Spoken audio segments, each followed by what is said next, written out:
of the Sunshine State, Valley Sports Sun and Valley Sports Florida. The heart of the fan.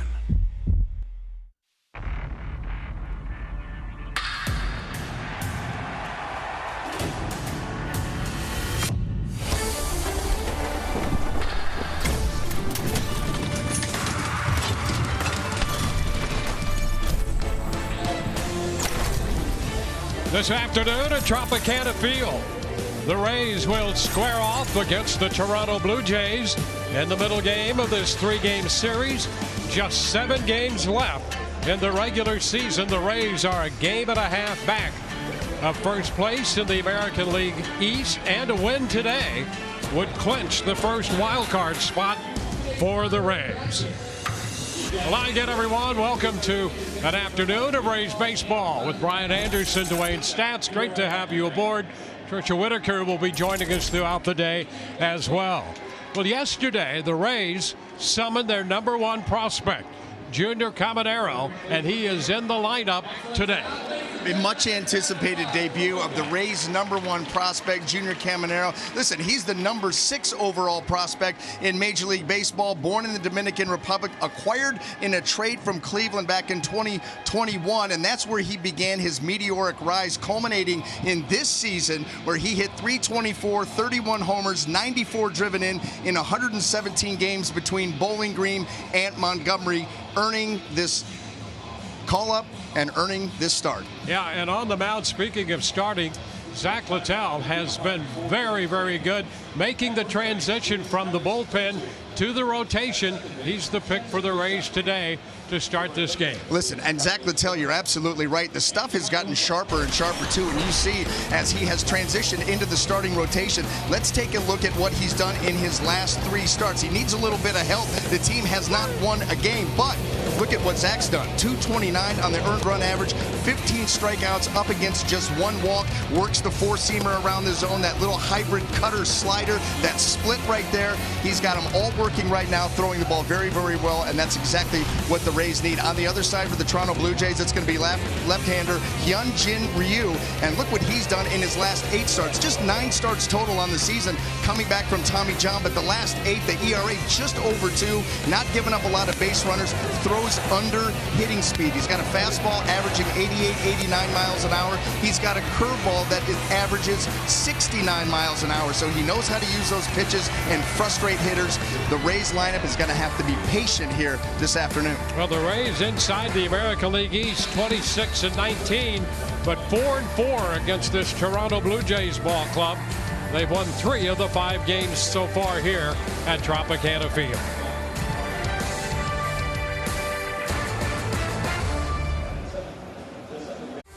Rays baseball on Valley Sports is brought to you by Frontier. Uncable yourself. Get fiber internet. By Moffitt Cancer Center, Florida's top choice for the best outcomes. By the Florida Lottery, which has generated over $43 billion for Florida's students and schools. And by GTE Financial, where banking is instantly easy. Today at Tropicana Field, the Rays and the Blue Jays moving in to Game 2 of this 3-game series. The Rays in the American League East just a game and a half back, while they have already nailed down a wild card spot. Rays and the Blue Jays next. With just 7 games remaining in the 2023 campaign, the American League East is still up for grabs, with the Rays sitting only a game and a half behind the Baltimore Orioles. Today, Tampa Bay's top prospect, Junior Caminero, is set for his big league debut in Game 2 versus the Blue Jays.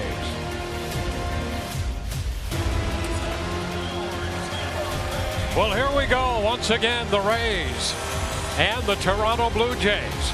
And in the closing days of the regular season, and perhaps the opening of the playoffs, these teams could see a lot of each other. Blue Jays taking the opening game of the series last night, 6-2. And we'll take a look at the starting lineup brought to you by your local Ford dealers. For the Toronto Blue Jays, George Springer serving as the DH and leadoff hitter, followed by Bo Bichette and then Vlad Guerrero Jr. third. Kevin Biggio is in right field, batting in front of Matt Chapman, the third baseman. Dalton Varsho in left, he'll hit sixth. Davis Schneider at second base. Kevin Kiermaier, the former Ray, in the number 8 spot in center field. Tyler Heineman is the catcher, and he will bat ninth. Well, taking the mound this afternoon for the Tampa Bay Rays, it's going to be right-hander Zach Littell, our Toyota Keys. Let's take a look at his last 10 starts, and really, this is when he became a full-time starter. That 10th start was against Houston. In Houston, he went 5 innings, and that kind of put him into the rotation. He's thrown the ball very, very well, as you can see. And how about this right down here? You're talking about strikeout to walk ratio, not hurting yourself. 41 punch-outs up against just 4 walks in his last 10 starts, covering 58 1/3 innings. He has been a major addition to the Rays. And all set to go to work against Toronto and the designated hitter, George Springer. Ron Culpa will be calling the balls and strikes, a veteran of 24+ years in the major leagues. Guys wanted to play today. Waiting. Ready to go. Yes.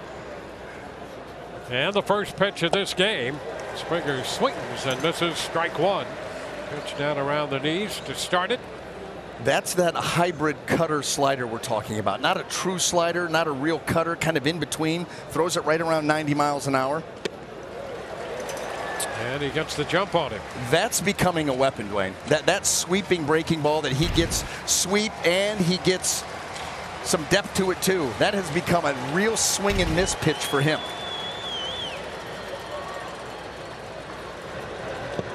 This one is down. Interesting because it really starts the day, statistically speaking, as his 5th pitch, but yeah, he gets very comfortable with that pitch, and we may see more of that. Yeah, you're absolutely right. The usage has continued to go up start by start, and I think it's part of the role too. You know, his last 10 starts have covered 58 1/3 innings. That's almost 6 innings a start.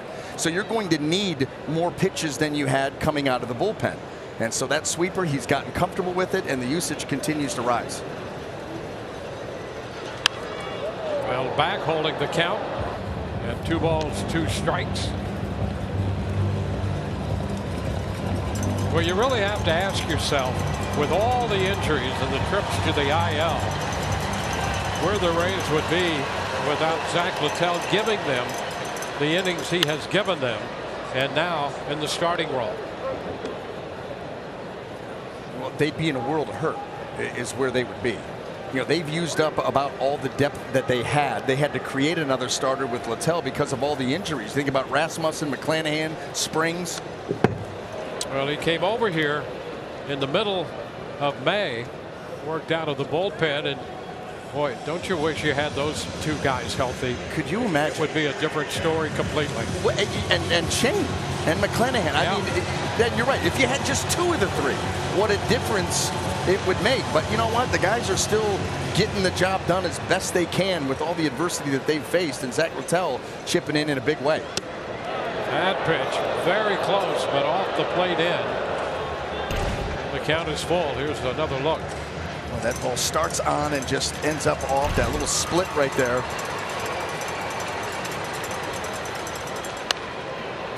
A little roller foul. So a deep count. Here to the leadoff man, Springer. Littell was getting, you know, an inning, maybe a couple innings up until the end of July when they started to stretch him out a little. Down to third. Curtis Mead makes the throw to first. Springer is out of there to start this game. Well, let's take a look at the rest of that Rays defense and see how it's going to line up. In the outfield, left to right, we've got Harold Ramirez, Manuel Margot, and Josh Lowe. Joining Curtis Mead on that infield is going to be Taylor Walls, Isaac Paredes, and Yandy Diaz, with Christian Bethancourt behind the plate. Dwayne, this is what okay, right here. We talk an awful lot about, we forget Shane Boss a lot of times. You know, because his injury happened previous, but he's another huge part of this rotation moving forward who's on the IL. The two Shanes, Jeffrey, Drew, that's some firepower right there, baby. Well, here's another one, Dwayne, real quick, right here. Garrett Clevenger. Yes. You know, we talk about the Rays, you know, guys in the bullpen that have been hurt. You forget Garrett Clevenger and all that he's done for this team. I mean, he became a real power lefty that could come in and get big outs in tight spots. And a foul back by Bichette, holding the count at 2 strikes. All right, I'm done. So do what you got to do. Oh, I thought you were doing quite well. I was just seeing people. We were just going all over that pitching staff, and it seems as if, you know, the injury rate has been about half the staff or more. Walls takes care of Bichette. So 2 ground ball outs here. Think about this, and I mean really think about this. If you took the Rays team that is currently on the IL or not able to play right now and list out those names and compare them to the names that are active and playing, that'd be a pretty good game. Yes, it would. It would be a really good game. Vlad Guerrero takes the pitch wide. With the pitching that's on the IL, they may be favored. Yeah, I'll tell you, it really has been, to see this club at 94 and 61, right where they are, it really is pretty miraculous. That's a base hit into center field. Margot's going to try to cut it off. He backhands it, and that will hold Guerrero Jr. to first base. Yeah, it's a remarkable story when you think about what the Rays have had to overcome. Just forget position players for a while. Just the pitching staff alone. They've had to recreate a pitching staff. This is the question that was posed to me yesterday. Is this Kevin Cash's best job this year? Oh, because of what you're talking about. Yes, I think it has to be. Yeah. Absolutely. Yeah, I'd agree. There's a strike to Biggio. I mean, you talk about the challenges as a manager. I mean, and he's been pretty stoic through it all. Every once in a while, you see some maybe, I don't know if it's apprehension or disappointment or frustration or just saying, what the? Yeah, right. All of these injuries, I'm telling you, he's done a remarkable job here just to stay even keel. Ground ball right side. Oh, bobble. Paredes will pick it up and throw to first. No runs, a hit, and the man left. And when we come back, Yandy Diaz will lead it off. Lineup today for the Rays, brought to you by your local Ford dealers. Yandy Diaz will lead off. He'll be followed by Harold Ramirez, and then Curtis Mead in the 3rd spot. Ishak Paredes clean up, and then the DH, the youngster Junior Caminero, hitting in front of Josh Lowe. Manuel Margot hits 7th. Christian Bethancourt, the catcher, 8th, and then the shortstop Taylor Walls. Well, taking the mound this afternoon for the Toronto Blue Jays is going to be left-hander Hyunjin Ryu. Our Florida Lottery jackpot stat, let's take a look at his overall numbers. This is his 10th season, 30 games above 500 with his record ERA very good at 3.24 and a good whip too, as you'd expect. First pitch is a strike to Yandy Diaz. Boy, a true finesse lefty who throws under hitting speed. Really challenges the patience of a lineup. Foul out of play. He's had some difficulty staying healthy, but the point you mentioned, 30 games over 500. He's 78 and 48. He knows how to win. He knows how to pitch winning baseball. He can win you a 2-1 game. He can win you a 6-5 game. Upstairs there, 1-2. You know, not everything has to be a masterpiece, but if you can get deep enough and keep your team in the game, you know, that's the difference now. Since coming back from the Tommy John surgery, they're only asking him to go like 5 innings a start. 5 innings, 80 pitches, about where the target area is for Ryu. They're going to have an early get-together here with this Toronto battery. Well, let's quickly set the rest of that defense.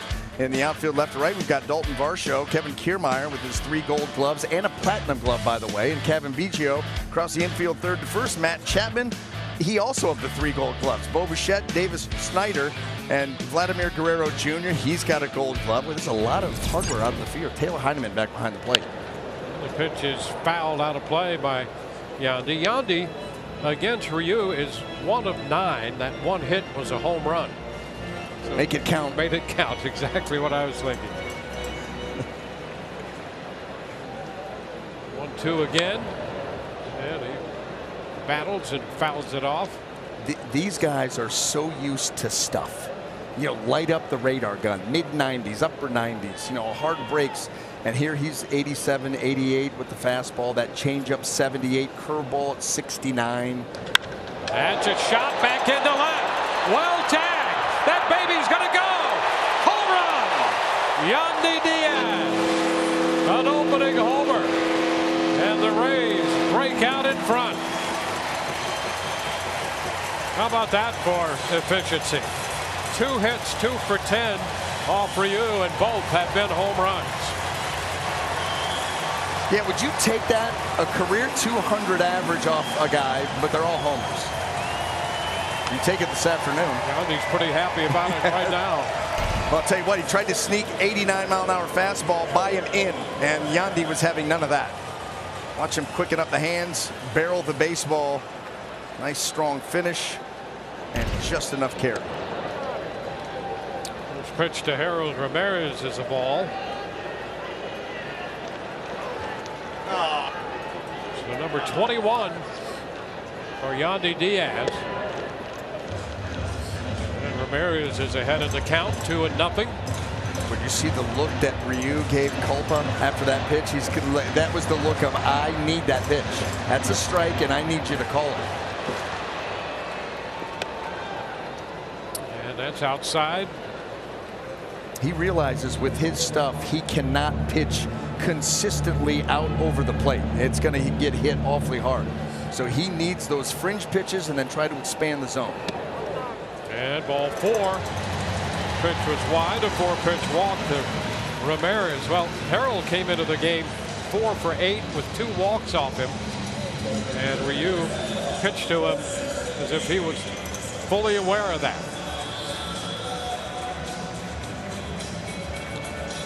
Ramirez at first. It's Curtis Mead. A strike on that corner.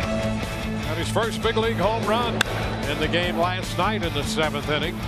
Boy, just reached out there. He didn't even finish that swing. He kind of caught it. That bat came to an abrupt stop, and that ball snuck right over that wall and left.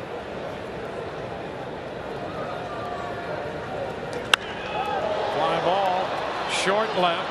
Varsho comes in and makes the catch. That was the same kind of swing right there. That's a swing when you're out in front just a little bit. And that one way too far out in front. That's what Ryu will do because of the nature of the way that he pitches and the lack of velocity that he features.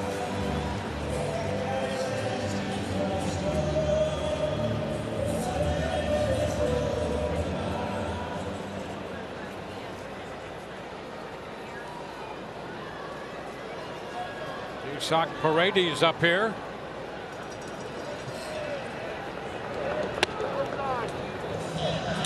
Pitch is a ball. Caminero is on deck.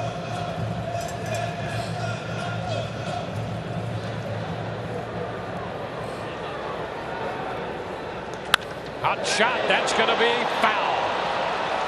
He got it over the head of Chapman down there at third, but it hooked foul. 1-1.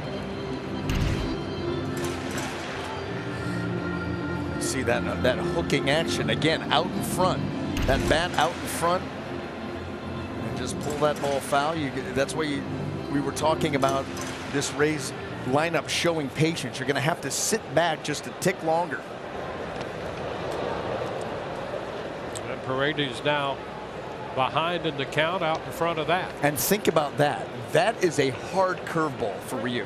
That was at 71 miles an hour. It averages 69. You'll see it down in the mid-60s. He will change speeds on that pitch. And again, test your patience.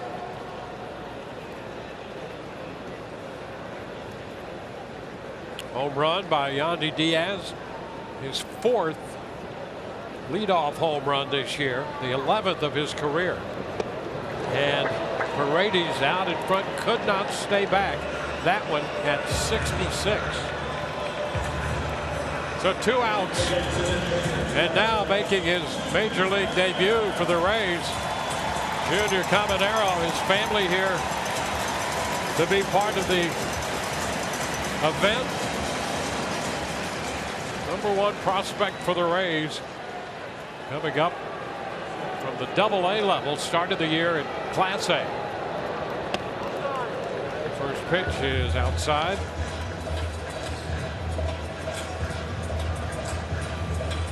Caminero out of the Dominican Republic, originally signed by Cleveland. The Rays got him in a deal in November of 21. 1-1. Well, I'll tell you, if you're going to make your major league debut, you really know it when you have a guy like Ryu on the mound against you. Well, and he's going to try to take that young, aggressive hack of Caminero and turn it against him by off speed. Just try to tantalize him. He knows the adrenaline's pumping in this young right-handed hitter. And you know that he's anxious to make something happen, so you try to take advantage of that by really slowing him down. And a good take there. So Caminero up in the count, 3-1. Yeah, he got burned on that one changeup that he swung through, was out in front, and now has settled back in and worked himself into a nice hitting count. Take your walk or get a real good pitch to hit here. 31 home runs in the minor leagues this year. He fouls it. The count is full. And Ryu will not go away from that changeup. He's loving that changeup to Caminero. You understand why.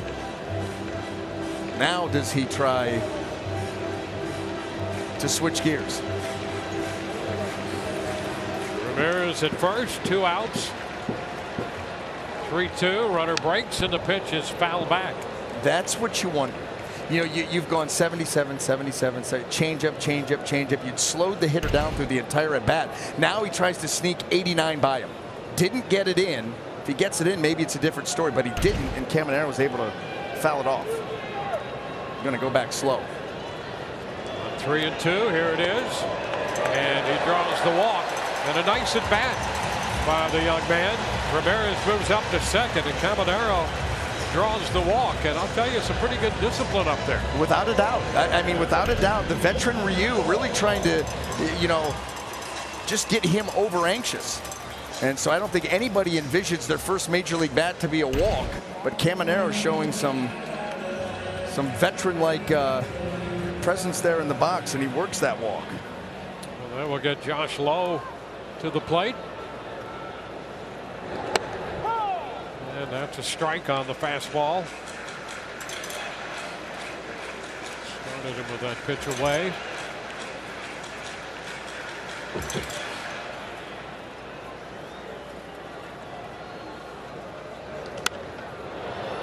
Back it goes into the seats. 0-2.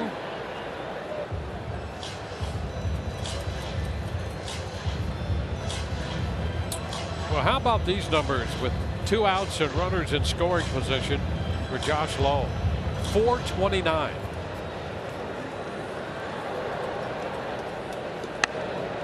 Upstairs. No chase.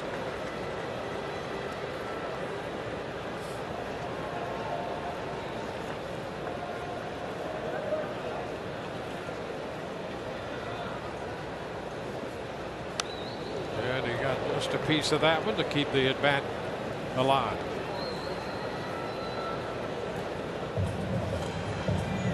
Lefty-lefty matchup here.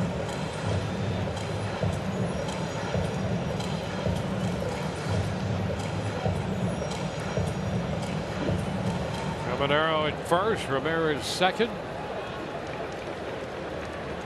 The 1-2. 2-2.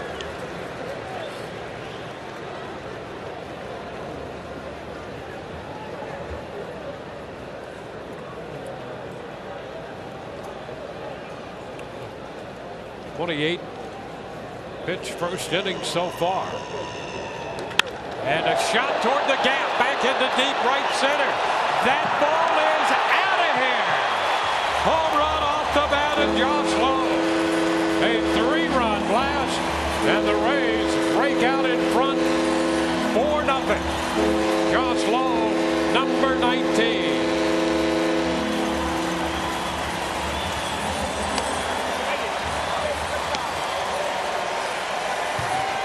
Well, he got behind, got it even, hit it out. Just the work done with 2 outs and runners in scoring position that you were just talking about. That's remarkable. Those numbers are truly remarkable. They're numbers of a guy who doesn't panic at the plate. Doesn't panic at the plate. There's 2 outs. There's guys out there. I'm the last chance to get him in. I'm going to slow the game down. Deep breaths. We always see him take those deep breaths before he gets ready to hit. And right there, that ball crushed. Well, one good at bat followed another right there because Caminero 3-2, drew the walk. He was disciplined. And that set the stage for Josh Lowe. 2-0 pitch. Margot on the ground to Bichette. It's short. Over to first to retire the side. A 32 pitch inning. The Rays hit 2 home runs. Yandy Diaz 1 and Josh Lowe a 3-run shot, and the Rays lead 4-0.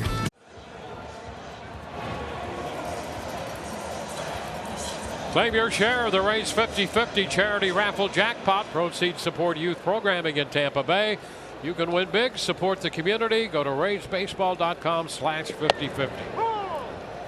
First pitch in the second inning, taken for a strike by Matt Chapman, the Blue Jays' third baseman. 3 ground ball outs and a single in the first inning. And there's strike 2. Yeah, they always tell you, you get a big lead like this early in the game, just go out there, just keep pounding the strike zone, attack these hitters. That's how Zach Littell always pitches. He is not afraid of that strike zone. He's not afraid to be in it. Back. Very efficient. Well, he spread the work around the infield in the first inning. He got Springer on the ground ball to third. Then Bichette on the ground ball to short. Gave up the base hit, and then got busy on the ground ball to second. And that's he is not afraid to use his defense either. I mean, he will get strikeouts. He's not a big strikeout guy. He will trust the guys behind him to make plays, attacking the zone.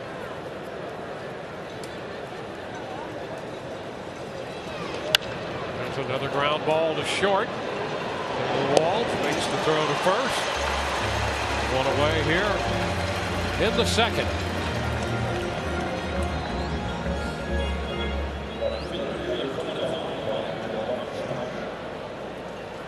Yeah, it's interesting too with the ground ball thing because his overall ground ball percentage is below average.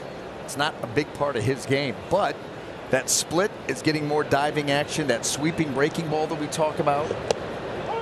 And a first pitch strike at the knees right there to Varsho. And that's that slider that he will at times use as a cutter. That had more of a slider look with the left-handed hitter at the plate. Oh boy. And now we're getting a little conversation between the Toronto dugout and the plate umpire Ron Culpa. He's the crew chief and stepped right out there to try to put an end to that. The first words out of his mouth, not today. 0-2. Not today. John Schneider, where is Pete Walker? Got Don Mattingly alongside over there, and Pete Walker, of course, the pitching coach. He's lurking. Ball, 2 strikes.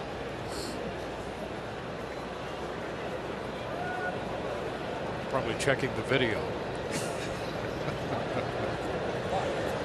Probably right. The 1-2. And a foul tipped strikeout. And he gets out number 2. First strikeout of the game. This split finger by Littell. Watch it bottom out. He throws it right in the middle of the plate. And yeah, I don't even think he touched that ball. That ball's under his bat by 2 or 3 inches. That's the kind of finish that it got. Wow. That's some kind of dive.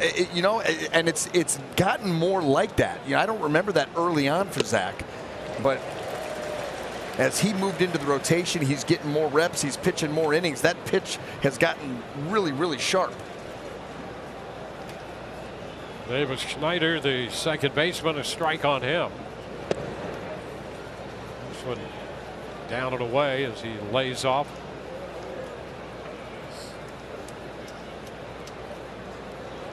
.280 for Schneider, 24-year-old infielder. There's some pop in his bat. This one is over the plate but low. 2-1.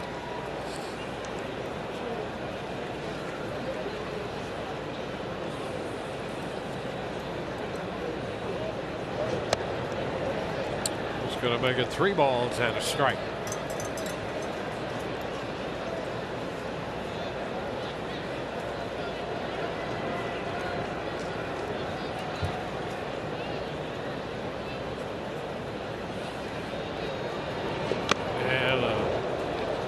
Close there, as you can see. Schneider shaking that hand, so he was hit by that pitch. I think Rodney Lennard's taking a look, well, not taking a look, but waiting to see if maybe it hit the bat. I like the little game that Littell's playing here, as you see that ball just kind of graze and clip him. Doesn't want to walk anybody, keep that walk total down, so just hit him with 3-1 count. He's only got 4 walks over his last 10+ starts. It's Kevin Kiermaier swinging and fouling the first pitch for a strike.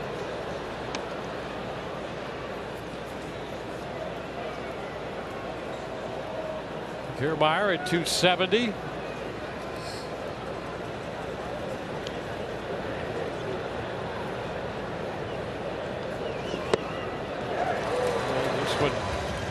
Swung on and missed. Nothing in 2. Some bite down and into that one.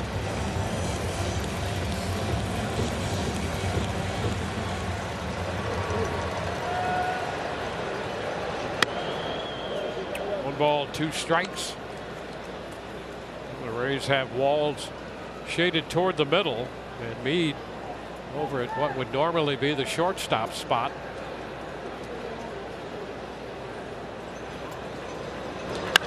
That's lined into right. Going to head back toward the corner. Lowe will play the carry. To third goes Schneider. They will stop him there on the double by Kiermaier. Nice job in right by Josh Lowe. Yeah, getting over to that ball as quickly as he did to try to prevent the run. This splitter doesn't do a lot, and you can see right there how Kiermaier lengthens the swing, and he's going to get that ball down into the corner. Now running on contact, and Josh Lowe understands that. He's going to get over there quickly and get that ball in as fast as he can. Now let the Blue Jays steal a 2-out run.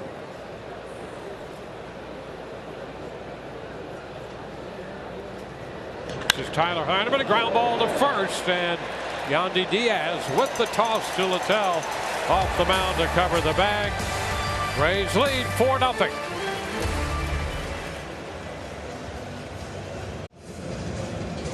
Welcome back to Tropicana Field. Well, we've got a few pieces of injury news for you, a couple pieces of tough news, but one piece of good news. Let's start with Jason Adam. Yesterday, he was taken out of the game. He had just returned from an oblique issue, and he missed 3 weeks with that oblique strain. He was placed on the IL today with another oblique issue. He said he's hoping that if this team makes a deep postseason run, that he can return. But, guys, he was very emotional. He was in tears talking about missing more time. Brandon Lau fouled off a pitch off his kneecap on Thursday, and he has a fracture, and he will miss 4 to 6 weeks. But here is one piece of good news, guys. Randy Arozarena, he did leave yesterday's game with right quad tightness. Kevin Cash said they had imaging done today, and nothing was alarming. He is available today for the game. And, guys, I thought Kevin Cash put it best after the game yesterday. He said, with a slew of injuries this last week of the regular season, we're going to be tested like we never have been before, guys. Well, there's no question about that, for the reason that you just mentioned, Tricia. I mean, and every club will suffer injuries, but boy, it seems almost daily the Rays are forced to deal with something associated with this roster and try to compensate and continue on. That's what you do. You do, but there's significant pieces. Taylor Walls, Schneider, one hops to throw. The second baseman makes the play. There's significant pieces, and they're all coming here right at the end. You don't have any time to get them back. I mean, it's gonna be a tough ask to be able to do that, and to have it all happen so close to the end of the season is very, very frustrating. But like you said, this is a next man up type of situation, and Kevin Cash has got to figure out between now and next Sunday who's going to be able to contribute in postseason baseball. A strike to Yandy. Couple of quick outs here. Bethancourt with the high pop into right, handled by Schneider, and then Walls on the second pitch. Grounded out to second. You saw right there next to Junior Caminero, Raimel Tapia used to play with this Toronto Blue Jay ball club. Yep. Since we're going to be circling, there you go.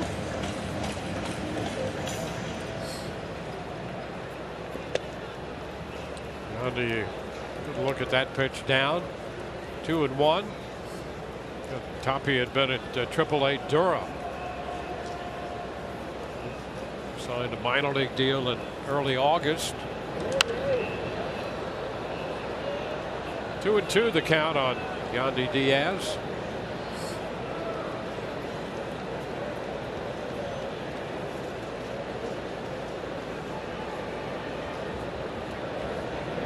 And Yandy hit by that pitch. He got hit by a 66-mile-an-hour curveball that bounced. Watch him yank this curveball, and here it comes, sweeping in, up, and right off the shin. Took a one hopper at 66.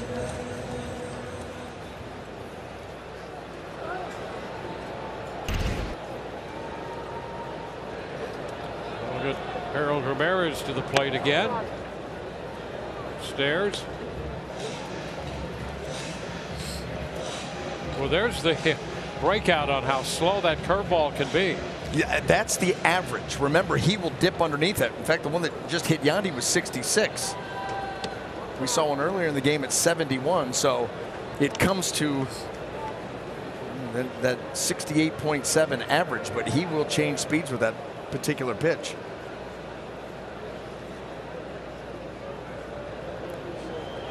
Two and 0 the count to Ramirez. And a little ground ball through the right side. Up to second goes Yandy. Harold Ramirez aboard. Right spot that time. Got it through the open right side of the infield. Yeah, it's not going to help your average exit velocity, but it's a base hit. Right off the end of the bat, just kind of poked the other way. There's no defense there. Davis Schneider, he's pulled way up the middle, and that little tapper going to roll into the outfield turf and keep the inning going. Well, Ramirez hits the ball harder than most. That time, the exit velocity was 64.5. It was a Ryu curveball to right field. Curtis Mead. Pitch is off the plate. Rays putting up a 4 spot in the first inning, and with 2 outs, they have another threat in the second. 1-1.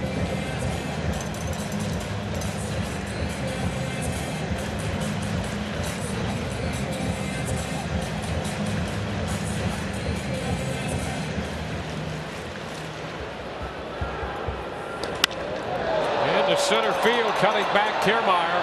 He will be there to make the catch, and the Rays leave 2. We go to the third. 4-0 Tampa Bay.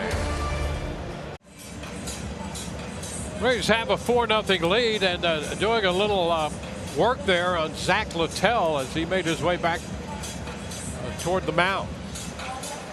Well, you wonder if that has to do something with the nail, something going on there, but Ron Kulpa right in the middle of it, and then he's going to go over and talk to John Schneider and explain what is being done and how it's on the up and up.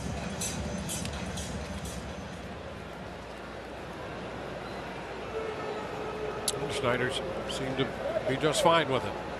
Yeah, you know, the thing is, I mean, maybe my ankle was bad, but it didn't look like, it looked like the thumb was bent backwards. Like it wasn't on the nail, but almost on the belly of his thumb.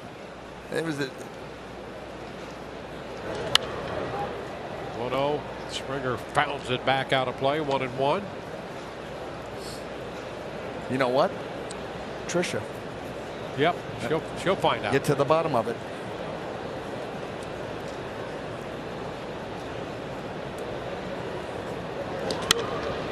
Fly ball to right. Right to Josh Lowe. Springer 0 for 2 in the first, out in the third.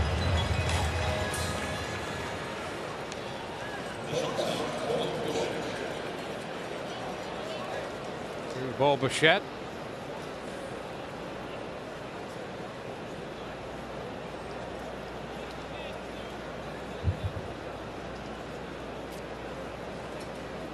.301 right now. After the ground ball out to short in the first. And the first pitch strike.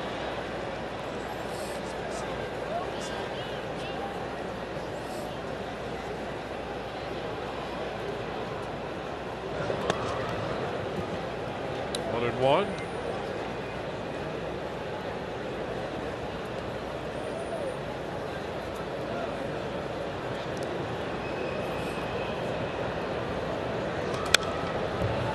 It's foul back. 1-2. Well, this is what is being worked on right there. Maybe a little blister, perhaps. Swing and miss. Fastball got him. Well, 2 up, 2 down. Second strikeout for Littell. Yeah, whatever that is, I'll take one. How about that? That fastball running in, and Bichette just cannot get that uppercut swing to it. Good velocity, great location, and a frustrated hitter. Guerrero. A little tight there, straightens him up. 1 ball, no strikes.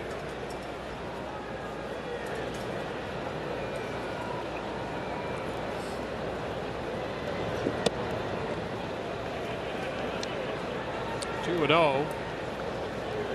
For Guerrero Jr., second in the major leagues when it comes to the total, sum total of what they would consider hard hit baseballs, 95 plus. And the single in the first inning was 109.3 off the bat.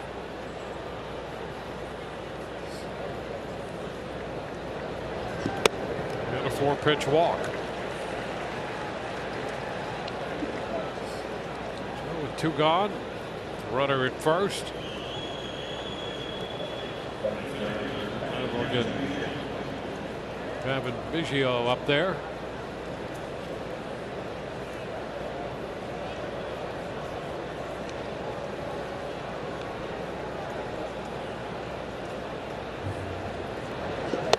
There's a strike. Well, for the most part, the early stages of this game, Littell has gone right after these hitters.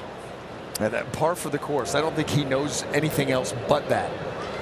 And he really does not shy away from challenging hitters, trust his stuff, and trust his ability to command. We talk about the lack of walks in his game, and right now he's got the best walk rate in Major League Baseball, and that's because his command is outstanding. Not only throwing strikes, but quality strikes. 1-2 to Biggio. You know, on the season, he's at .98 walks per 9 innings. That's in the 100th percentile. No one does it better. He's been even better than that since moving into the rotation here for the Rays. Into center field, right center, pretty well tagged. That's going to one-hop the fence and bounce over. And the Rays get a break right there.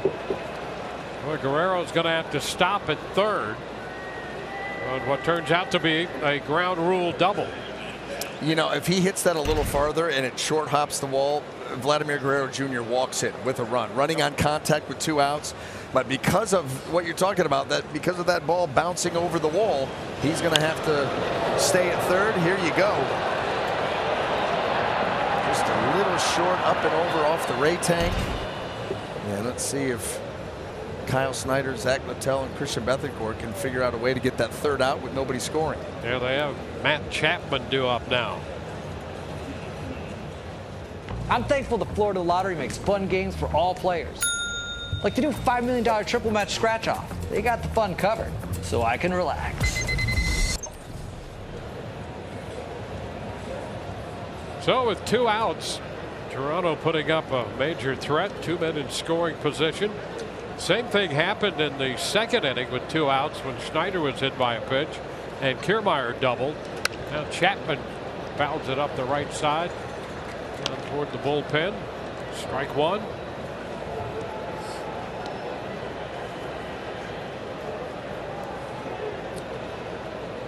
A little bit of a trend. Littell in the first got the first 2 men, gave up the single to Guerrero. Oh, look out. Up and in, and it got him. Boy, that's a scary location for a hit by pitch. You know, and he doesn't have one of those flaps, that little C flap that comes down over the face. Here's the 2-seamer. It just takes off. He rolls the shoulder and is able to get out of the way of it as far as the head goes. But that is scary. He's just turning away in time.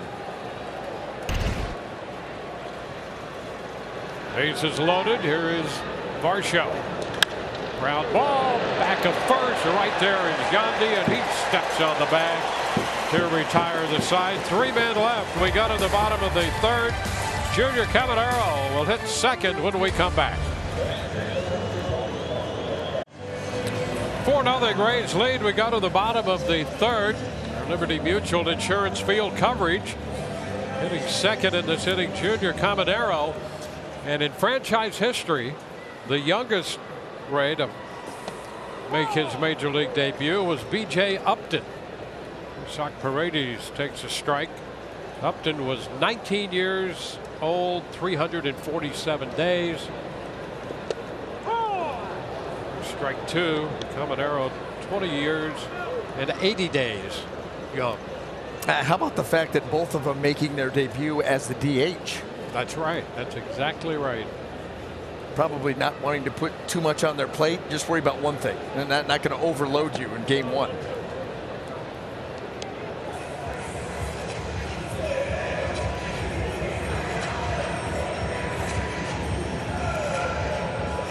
Caminero on deck. 2-2. He's facing the 36-year-old lefty. Ryu. How about DHing? And the Rays cornering the market there.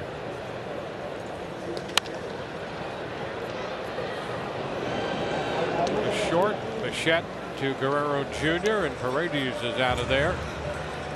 You know, the youngest DHs. The Rays have that going as well. And then there were a couple of Blue Jays. Lloyd Mosby being one of them. Yep.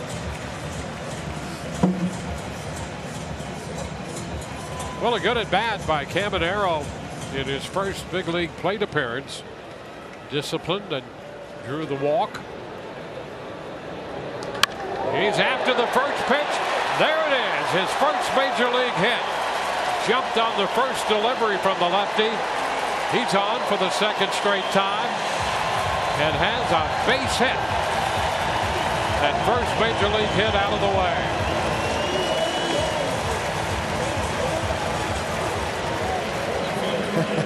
Yes, Jose Siri, I'd give it to him too. Boy, what a job right there, staying back. Remember we talked about how the patience of this Rays lineup is going to be tested, and you're going to have to be patient and stay back just a tick longer. It's exactly what Caminero did on that curveball. Watch him stay back. Slow curve, waits on it, and drills it into left field. Well, he had a very good at bat to draw that walk in the first, and jumped on the first pitch here, making his family happy. And he's gotten that out of the way. 2 strikes now here on Josh Lowe. You know, interesting with him in the minor leagues. Ball right there in safekeeping. A high popper on the left side. Chapman, the third baseman, is under it. Some interesting numbers coming out of his minor league season this year. He was hitting .438 on the first pitch and went after the first pitch here to pick up his initial major league hit. You know, how many times do you see guys go up there and go after a first pitch slow curve? Not often. And Ryu, that's what he was trying to do. I'm going to roll this in there and get myself an early strike. And by the way, it wasn't rolled into the zone. That was a good curveball. Better job of Caminero staying back on it, recognizing it. Boy, did he rope that ball into left. Yeah, he was 28 of 64. I mean, you hit .438 and you go, how many at bats? You're right. 64 at bats. That's a good sample size. And a strike to Margot. It's 1-1.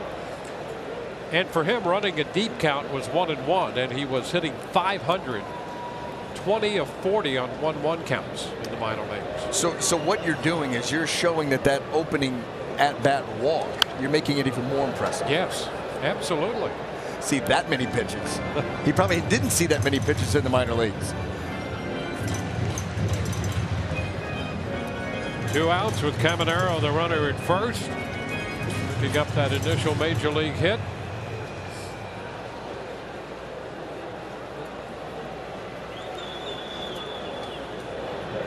And Margot out front.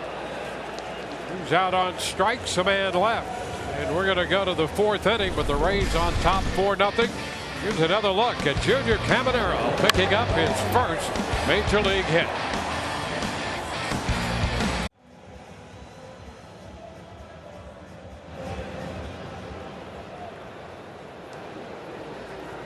Four-0 ball game onto the 4th inning.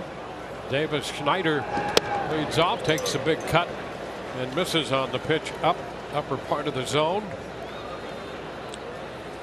Was hit by a pitch his first time. That's a fly ball into left. Ramirez, a lot of room, and he makes the catch, one away.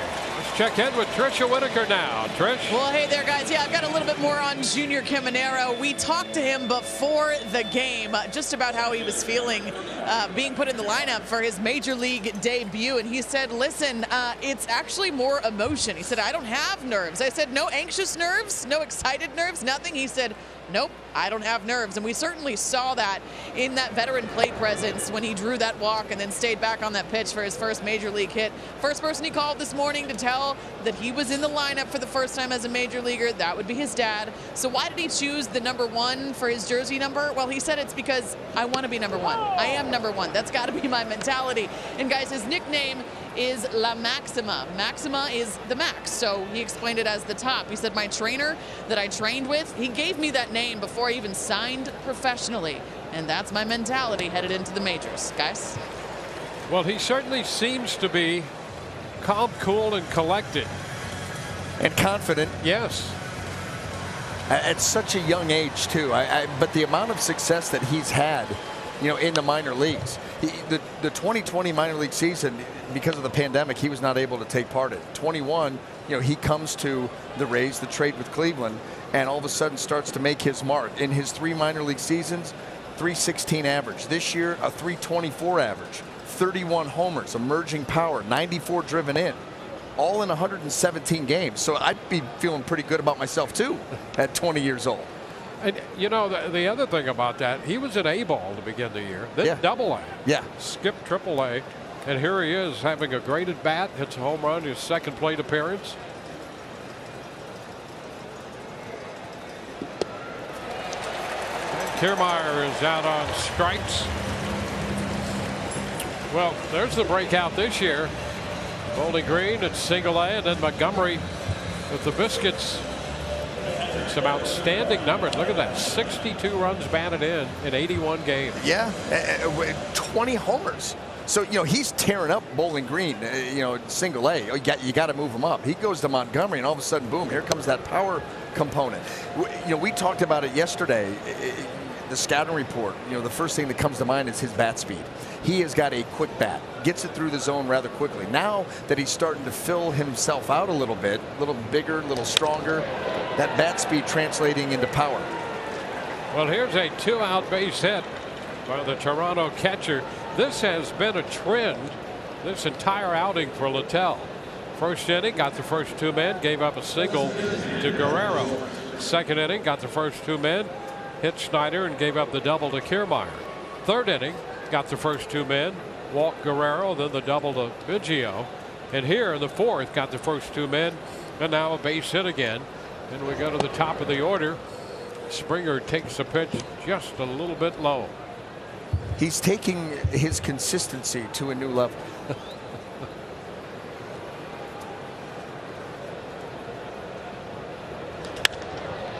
High ball with some hang time. And that's going to be Harold Ramirez to make the catch. Bottom of the fourth coming up. 4-0 Rays. Well, counting this one, 7 games left, 6 after today, and then the postseason. Tickets for the Rays wild card and division series go on sale Wednesday, the 27th at 10 a.m. Be part of the action for the postseason. Get your tickets at raysbaseball.com/postseason.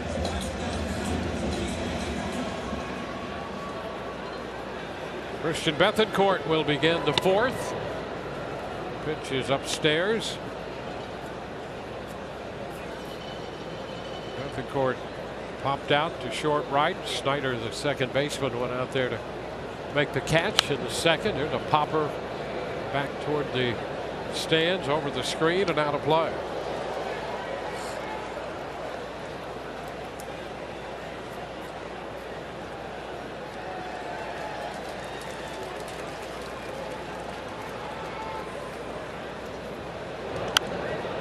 And again popped up. That ball will be out of play as well.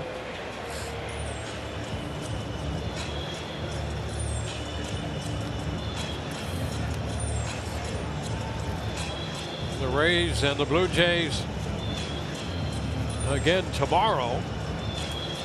That's a 1:10 first pitch. Our coverage begins at 12:30. High shot back into left. That ball's going to go all the way to the wall and gone. A home run on a 1-2 pitch. Marshall went all the way back, and Bethancourt has hit his 11th home run of the year. And the Rays now lead 5-0. Can't wait to see this replay and see how high in the zone that pitch was, because Bethancourt did a great job of getting on top of it. There it is. That fastball climbing. Yeah, right up there around the letters. And he's able to get the extension and get enough of that baseball to drop it into the front row. Well, that's where it was headed. Well, let's see. That's why your coach tells you don't catch it with your body. Catch it with your hands. You let it get to the body, that ball could come free. So apparently they're going to take a look at that. Just delaying the inevitable. It's a home run, Christian. No worries. After review, the call on the field is confirmed. Home run. There it is. Let that ball get deep. Well, he did try to catch it with his hands. It was his hands, not his body. Yep. Well, now we got to go work on the jugs machine. A strike to Taylor Walls. You know what? Let that be a lesson.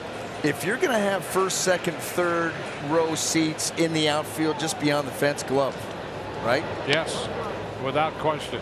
Have to bring the glove. There's a pretty good chance you might find yourself in that very situation.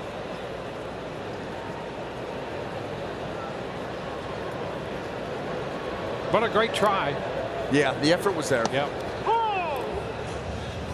2-1, and perfectly outfitted. Oh yeah. You know, their Rays gear on display.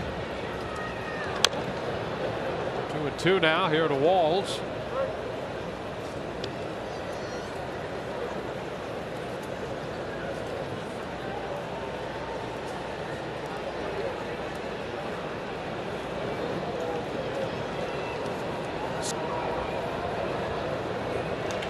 And a ground ball down to third.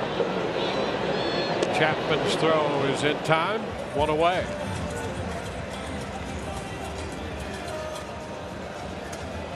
Make a donation to the Rays Baseball Foundation during the final Rays homestand. Receive a scratch-off card.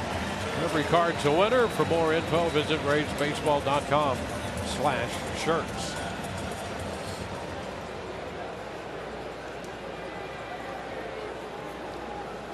Yandy Diaz. There's a strike. Yandy has homered and has been hit by a pitch. Rays have hit 3 home runs.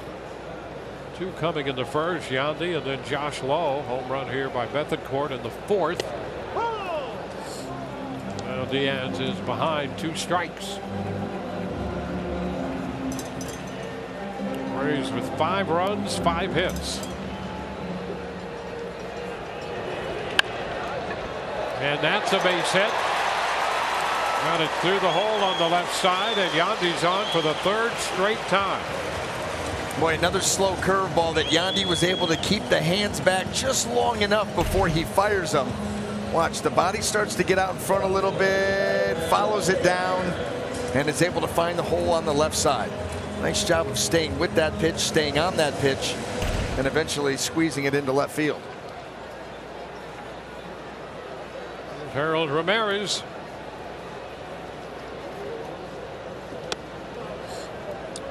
Too close. Ramirez has been on twice.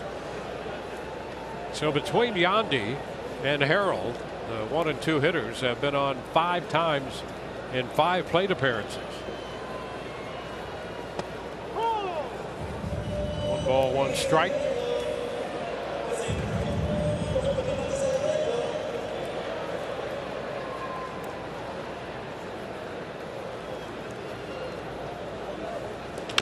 High chop, charged by Bichette. Throw to first. And that's an out call over there. Moving up to second is Yandy Diaz, and Ramirez busting it down that line. Yeah, and nice sense of timing by Bichette, realizing that Harold Ramirez runs well and he runs hard. He gets rid of that ball as quickly as he could with a lot on it. Harold Ramirez smelling an infield hit, and Bichette, a nice job of showing a sense of urgency and getting that out. Yandy at second. Curtis Mead in the batter's box. Rolls it to third. Chapman throws a strike to first. The Rays got the run on the Bethancourt home run, and they lead 5-0.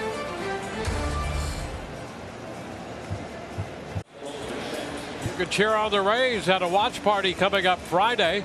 Well, the team's on the road in Toronto facing this Blue Jay ball club. The watch party, presented by Budweiser, includes prizes and a lot more. For info, visit raysbaseball.com/watchparty. Oh, Bichette leading off the 5th. Pitch is away.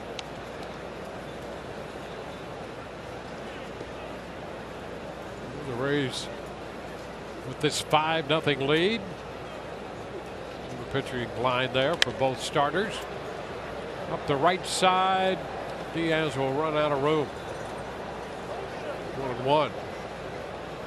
Well, impressive, this Rays lineup and what they're being able to do to Ryu, because we went over his last 8 starts, and in that time frame the ERA barely over 2.04, throwing the ball very, very well, but they've had a really good approach against him so far today.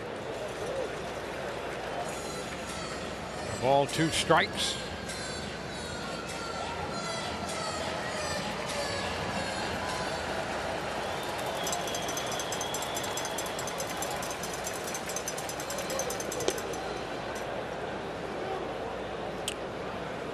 Three strikeouts for Littell.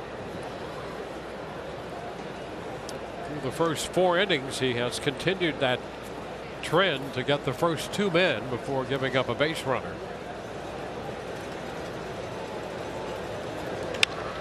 And this time a leadoff single through the right side. And Bichette is aboard. Well, Bo Bichette leads Major League Baseball, leads the world in base hits to right field. We were talking about that last night. And there's another split right there that he just stays inside of. 2 strikes, And look at it, just let that ball get into the zone, and he just, I mean, the little half swing, just put the bat on it. You've got some room to play with over there, and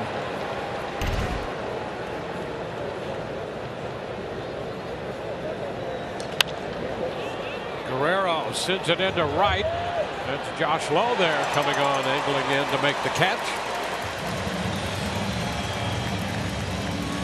1 on, 1 out. Opposite field hits. Just what you were talking about. yeah, but I was saying like leading the world, and he is, but only by 1. And actually, he was tied coming in with Stephen Kwan, which makes a lot of sense. Stephen Kwan, one of those guys, doesn't strike out a lot, doesn't swing and miss a lot, has to use the whole field, not a ton of power. Luis Arraez, I mean, flirting with 400 for a couple of months. Do you think the 400 watch on Arraez came a little early? I think it, well, I mean, reality tells us that it did. But they were hyping that like late May. And by the way, to go that long hitting 400, that's something. That Absolutely. really is. Yeah. It shows you why it's so difficult to do. I mean, think about it. Think about it, especially the way that the game is played now. You know, starters, fewer innings, more bullpen matchup guys you're going to have to face. There's more velocity in the game. The pitch shaping that we're seeing coming out of these pitch labs. Yeah, I mean, hitting is difficult enough to begin with.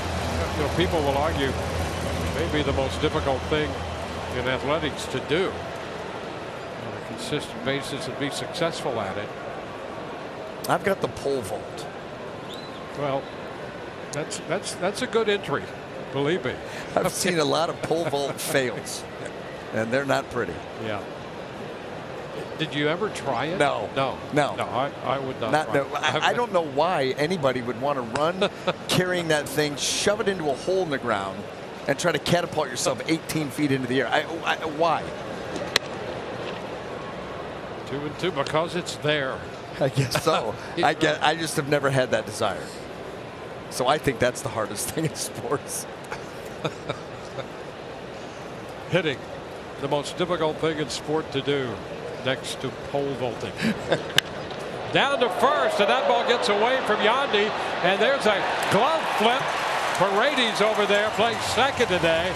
Isak out there and saved the day to get the out at first. And Bichette moves up to second as they retire Biggio. Yeah, that ball sharply hit, gets off the glove and through the legs. Here comes Isak Paredes. People helping people. Everybody flowing to the ball. And there Isak's able to glove it, flip it, get Biggio, get that second out. So you get an assist and a putout on the same play. 3-4-3. Ooh. Chapman stands him up a little bit. 1 ball, no strikes.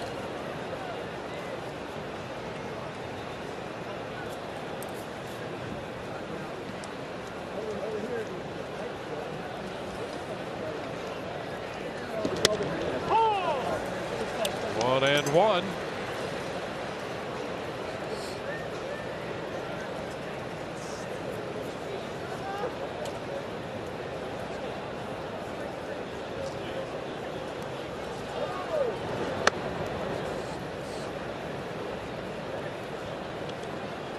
Bichette single. Now at second after Guerrero hit a fly ball to right. And Biggio was out at first base. With Bichette taking second. Too high. 3-1.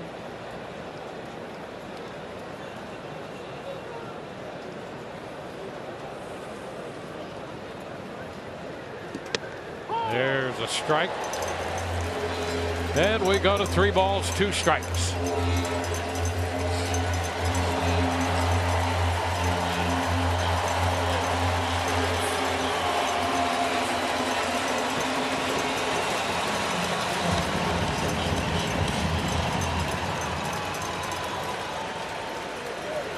And a cut and a miss. He strikes him out with a fastball.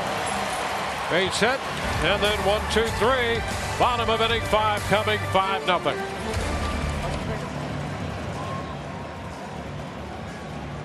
Brought to you by West Shore Home, America's most admired home remodeling brand.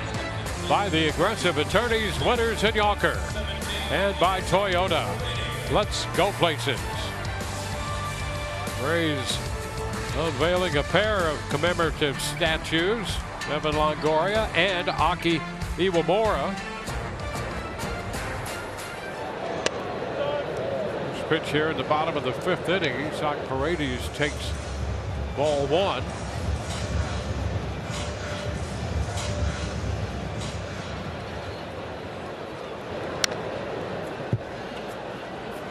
One. And Aki here at Tropicana Field today. There he is. One of the most iconic plays in a season. I think everybody that year was just waiting. When's Tampa going to fall off? Yep. When's Tampa going to fall off? Well, they can't sustain this. And you know, Aki's presence was a big part of that too. He was such an energetic and positive force on the team, and then pretty good with the bat and with the glove as well. He was a big part of that success story in 2008. You know, right around the All-Star break, there was a little fade, and people said, well, they're done. Yeah. And they had veteran guys along with some young talent on that team. And I remember talking with Cliff Floyd at right at the All-Star break. I said, what do you think? Is this it? Is the party over? And he said, no way. So this team's coming back strong, and they're going to be great. And that's what happened. Yeah. No, and you're right about talking about the mix. Yeah, that you had the right veteran guys with a lot of young talented players who were sick and tired of looking up at Boston and New York. You remember that was the spring training that they fought the Yankees. Shelley Duncan going in high on Akinori Iwamura. Right. Here comes a Johnny Gomes forearm shiver, and the fight is on. And then the fight at Fenway Park between Shields and Coco Crisp. And that was kind of the Rays' way of saying, we are done with you two behemoths. It's our turn, and we're coming to join the party. That was a special season. Well, here's that final out against Boston, and there's Aki. Yeah, I'll tell you what, that ball came up on him too. A little bit of a nasty hop. He was able to get to the bag. Paredes draws a walk to begin the Rays' 5th. So he is aboard, and that's going to bring up Junior Caminero, who has walked and singled. Again, as we mentioned at the outset, he likes to get into the at-bat early, and with some great success doing that in the minor leagues. Runner at first, nobody out.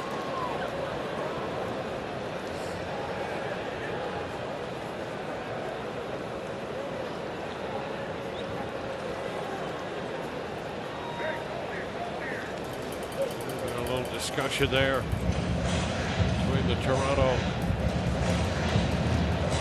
catcher and the plate umpire, Ron Culpa. Now set, and the pitch. And it's a strike call.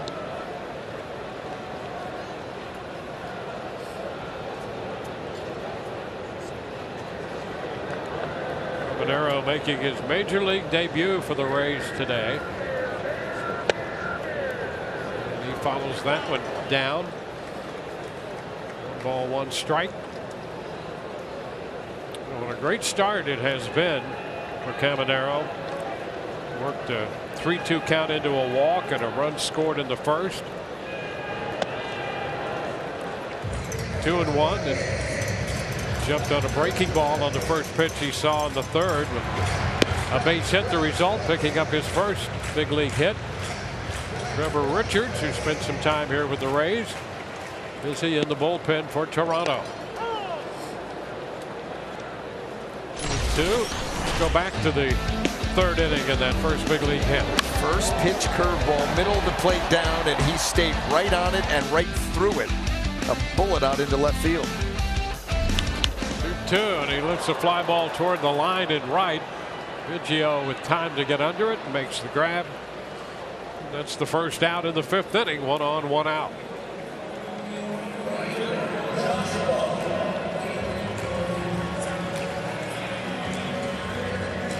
Josh Lowe, who capped the first inning with a 3-run home run, made it a 4-run first.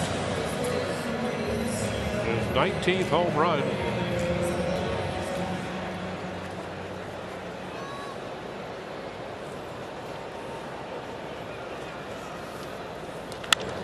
Ground ball, that's going to go through the right side. Paredes will advance to second. Josh Lowe 2 for 3 today. Well, handling the left-on-left matchup, not always easy for guys to do. This ball trying to get to the outside corner, and Josh Lowe just does not allow it to happen. Got the barrel out in front, rolled it over, got it through the hole. Well, the Rays starting to try and build an inning here and continue to distance themselves from the Blue Jays.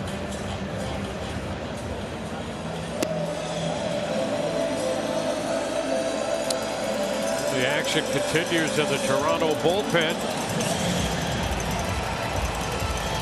And the Blue Jay battery out there on the mound. And now John Schneider, Blue Jays manager, heads to the mound with 2 on, 1 out. Manuel Margot is due up. And that's going to be it for Ryu after 4 1/3. Call to the bullpen brought to you by the Florida Lottery. Enjoy more fun under the sun with the Florida Lottery, introducing the new $5 million triple match scratch off.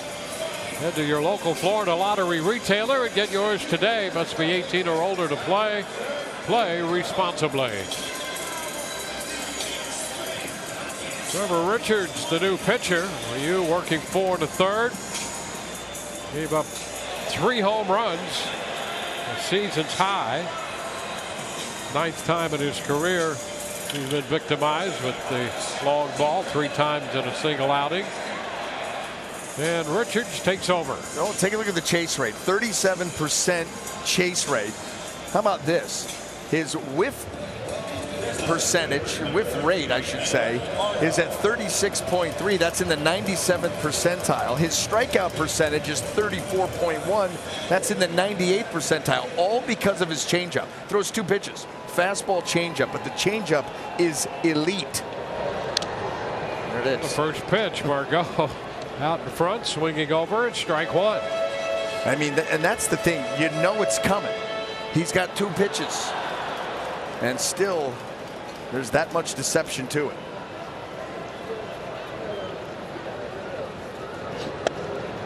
Doubles up. I mean, that's a nasty, nasty pitch.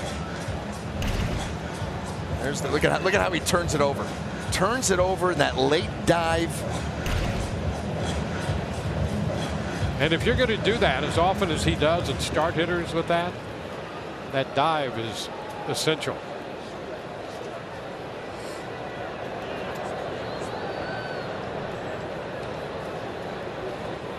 Now the 0-2, chop foul. Right here, this is what you're talking about, Dwayne, and this is why he has confidence. See how he pulls over the top of that baseball? That's what's going to give it that dive, and that's the way he throws it. That would be, by the way, Pronation. Talked about it last night, the Supinator and the Pronator. A lot of people thought maybe we're talking about under the hood of your vehicle. It's not. Oh, here's a ball getting away, and the Rays will have 2 men in scoring position now. Paredes goes to third. Josh Lowe up to second. I think you could say right here there's an over-pronation right there. And that ball gets down into the dirt and up off the chest protector of Heineman. There's that changeup, and that's how he pulls over the top of it and gets that spin that's going to take it to the ground. Well, Margot looking for contact, and he pops it up. And over there, the second baseman, Schneider, is there to make the catch. And Guerrero tracking it as well, and Schneider made the grab. 2 gone. Got a little dicey there for a moment on the right side of the Toronto infield.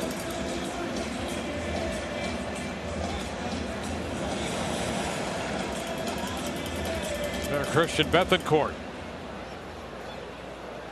He has a home run in this game, his 11th of the year.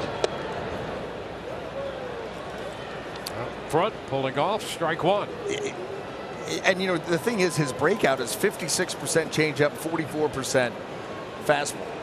And we've seen the changeup pitch after. Oh, there you go. And that, all that right there, change eye level, speed up your eyes, and let's get back to that change. Yeah. 93, plenty high out of the zone.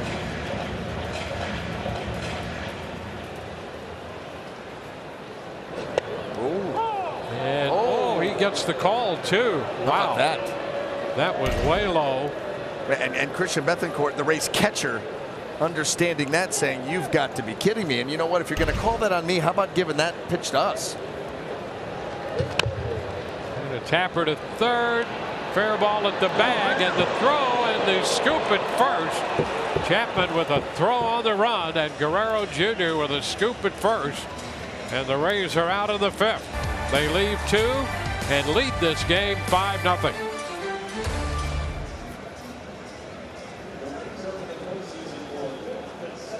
This is your Coors Light beating the pressure flashback moment. Rays fans will never forget it. Game 162, Evan Longoria's 12th inning walk-off home run against the Yankees to clinch the 2011 AL wildcard game. And now, guess what?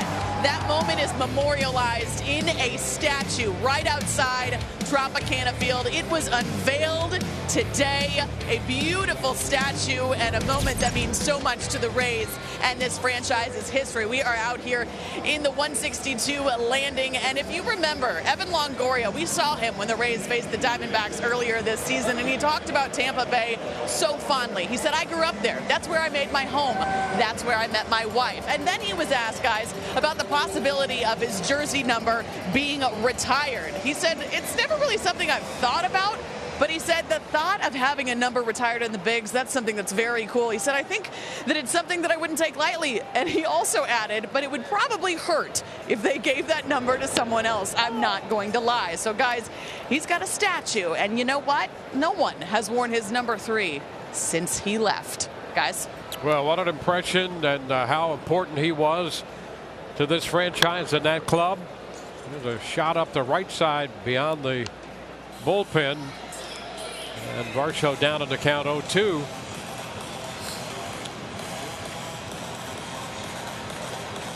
And that home run wound up in what is now the 162 landing out there. What a moment that was.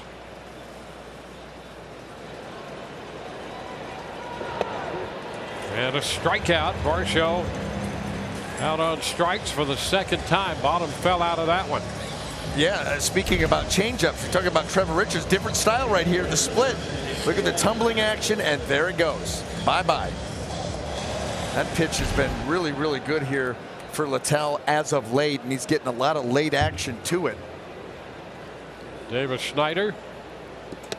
And there's an opening fastball. And a strike called.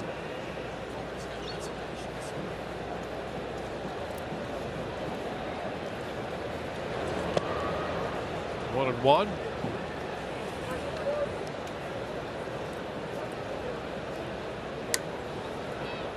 Ninety pitches now for Littell. And a cut and a miss. He's ahead of Schneider, 1-2. Sean Armstrong up in the bullpen. This next pitch will equal his single game high this year. Who was that warming up? And a high popper carrying out to center. Margot is there, and he makes the catch. 2 gone. It looked like Sean Armstrong, but the Sean Armstrong I know has a little, like a pirate-ish beard that has been trimmed down.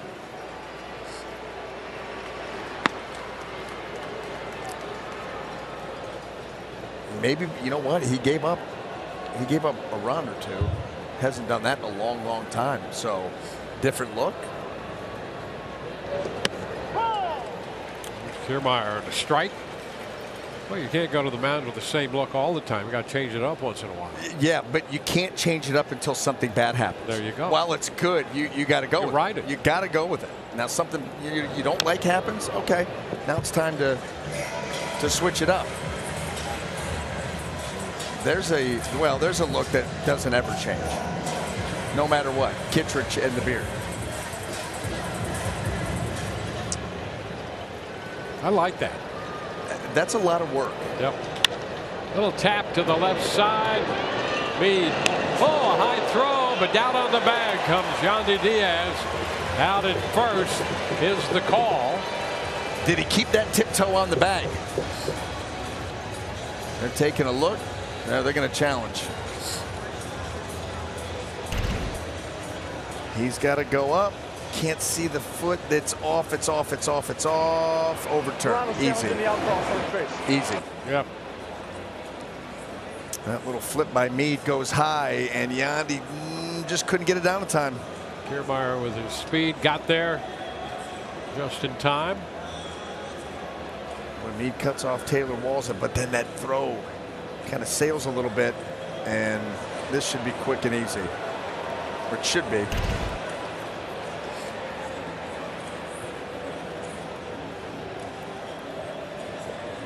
After review, the call on the field is overturned. The runner is safe. Toronto returns the challenge. So Kiermaier is aboard. The call overturned. And that's going to be an error charge to Mead on that throw. And that's his second error of the year. And here's Tyler Heineman, the catcher. Pops it up, foul. That will carry into the stands. So 96 pitches for Littell. His previous high this year had been 92 against the Yankees. It was here at Tropicana Field at the end of August when he pitched 6 innings in that game. Another popper. Mead is after it and cannot catch up to it down near the bullpen.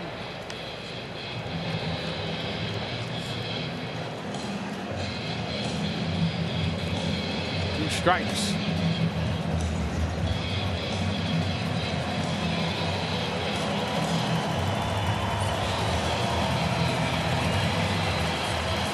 He's got 4 in the first, 1 in the fourth. We're in the 6th. 0-2 upstairs. Ball, 2 strikes. And you know that this is the last hitter that he's going to face. Good, bad, and different.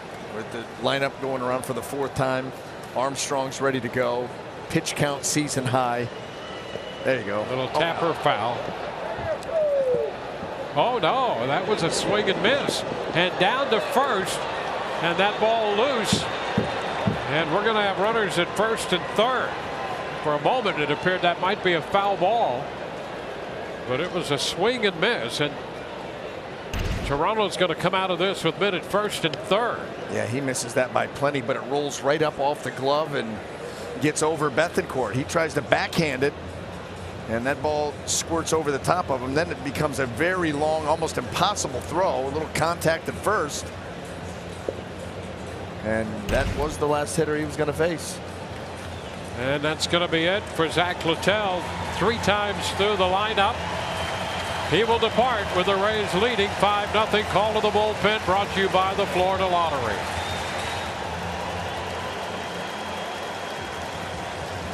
Well, 2 outs here in the top of the 6th inning. The Rays up over the Jays 5-0. Zach Littell, ironically enough, his afternoon comes to an end on a strikeout.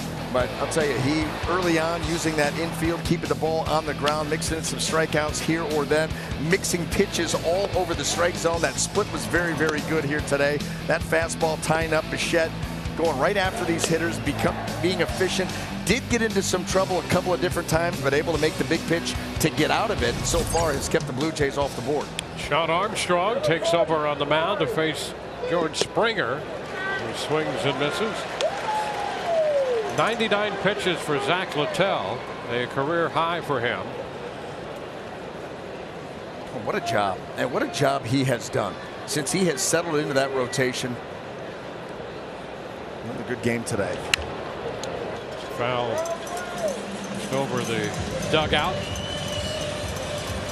We'll take a look at Sean Armstrong, and he's been part of that very strong bullpen. I mean, very strong. That ERA of 1.09, the whip outstanding, opponent average, chase rate. I mean, unbelievable how And he did not go as Springer started to go, backpedaled out of there. Able to hold up there.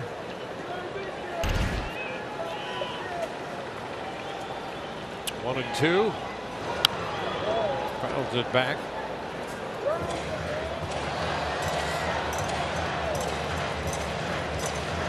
Well, a couple errors in the inning. Kiermaier reached on Meade's error.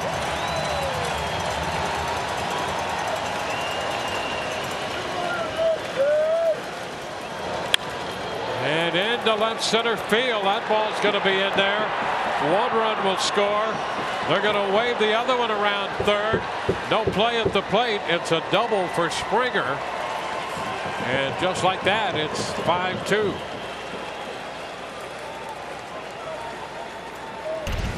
Well, Springer is dangerous. This ball wrapping its way away, but look at the plate coverage. The plate coverage and able to reach out there far enough to get the barrel on the baseball. That gets it out deeper into left center field. Of course, everybody with 2 outs is running on contact, so they score easily, and the Blue Jays start to chip away. And in scoring position, 2 outs, here's Bo Bichette. 1-0.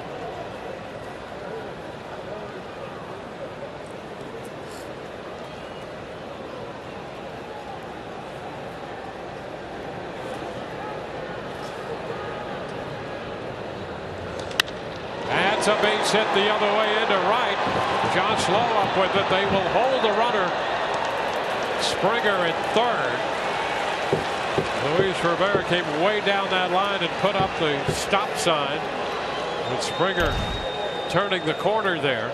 That's a great read by Rivera because he would have been gunned at the plate. This ball inside out. Bichette does it so well. Another hard line drive, but look at Josh Lowe. Challenge that ball aggressively, come up throwing on the money. That would not have even been a play. That would have been too easy. So that's a great hold down there by Rivera. He had no chance. And a visit. Kyle Snyder, the Rays pitching coach out there. And at first and third. College students, take the Rays to school with you with MLB.tv. Receive a free subscription to MLB.tv when you attend a game. Blackout and other restrictions apply. For details, visit MLB.tv. Well, Vladimir Guerrero Jr. is going to be the hitter. And here's the issue. He is 7 of 9 with a walk in his career against Shawn Armstrong. A 5-2 game.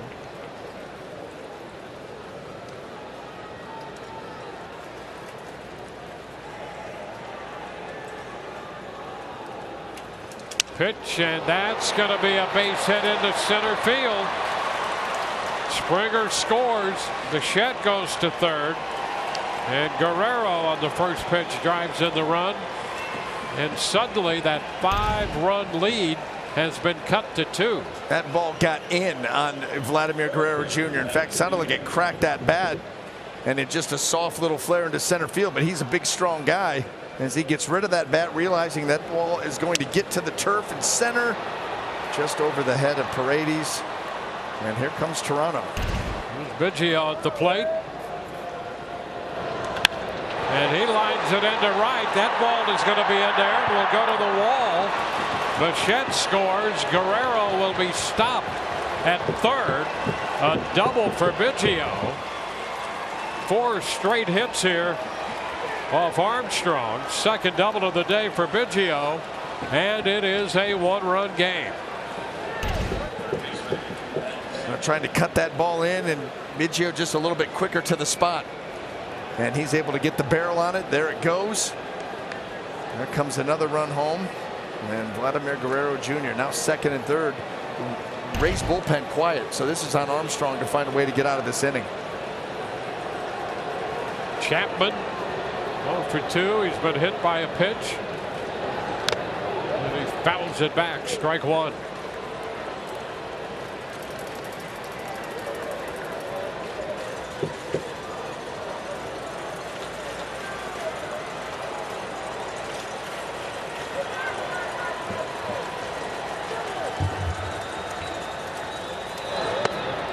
0-2.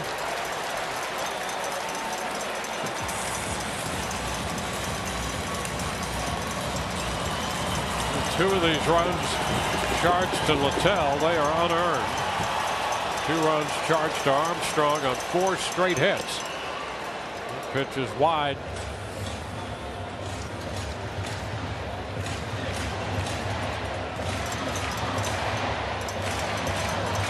Armstrong worked an inning against the Angels in relief of Eflin. Start but a stop in time. And Chapman up there with a 2-2 count.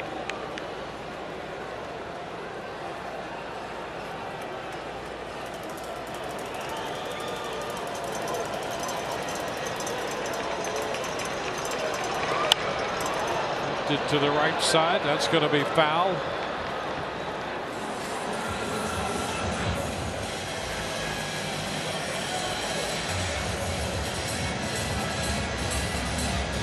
A 4-run sixth.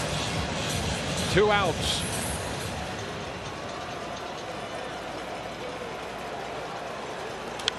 And another foul ball.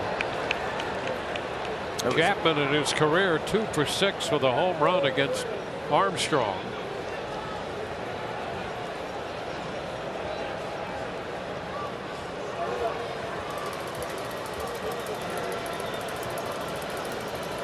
A 2-2 again. Ground ball right side, stopped by Paredes, throw to first, and that's going to do it. So Chapman grounds out. Paredes to Diaz. 4-run score for Toronto, and what was a 5-run lead is now cut to 1. 5-4 Rays. Reminder coming up tomorrow on Rays Live, the pregame presented by Academy Sports and Outdoors. It's a demo day for Doug Wechter, and we'll hear from right-hander Taj Bradley. Our coverage begins at 12:30 tomorrow. Rich and Doug along with the pregame. Well, the Rays have to go back to work now. Their lead cut to 1. Chad Green, the new pitcher. Taylor Walls will lead off the bottom of the 6th inning.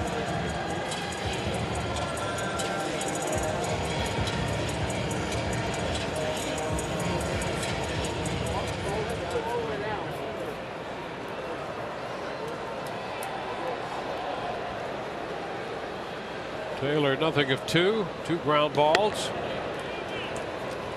95, a strike on the cut and miss.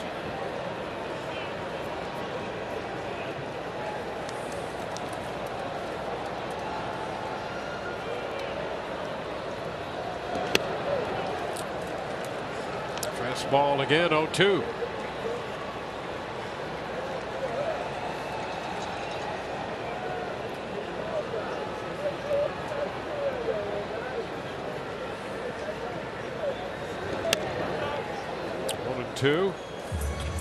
Rays got 4 runs in the first, added another run in the 4th inning, and a 4-run top half of the 6th for Toronto to make it a 1-run game.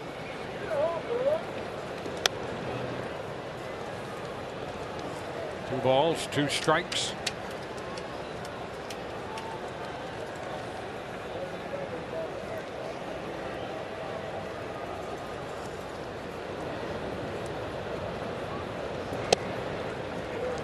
Now it's full. What started as an 0-2 count, now full 3-2. Well, keeps trying to catch the outside corner with that fastball, not able to do it. He's a fastball curveball guy.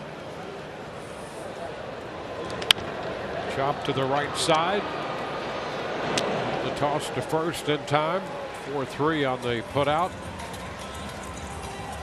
Well, let's take a look at some StatCast 3D powered by Google Cloud. The Rays home runs, the distances by Yandy Diaz, Josh Lowe, and Christian Bethancourt. We've got anywhere from 351. Bethancourt getting on top of that fastball. So right there, Josh Lowe at 415 deep into right center field near the Ray tank. Under the Ray tank, he hit it. It's not easy to squeeze it in over the wall under the raise tank.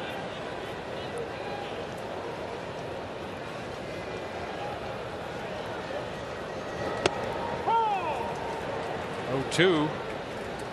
Yeah, that was like a 415-foot chip shot. Right. Got to get it over the bunker. Up the middle. Come on. That's going to be a base hit. Yandy's on again.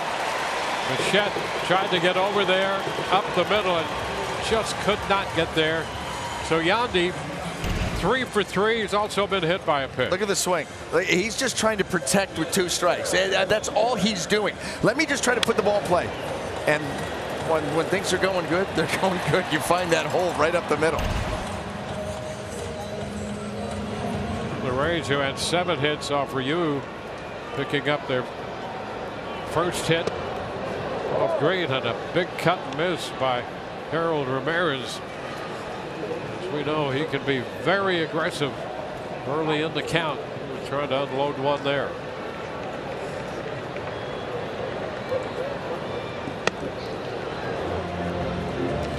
Down 2 strikes. Colin Poche up in the bullpen.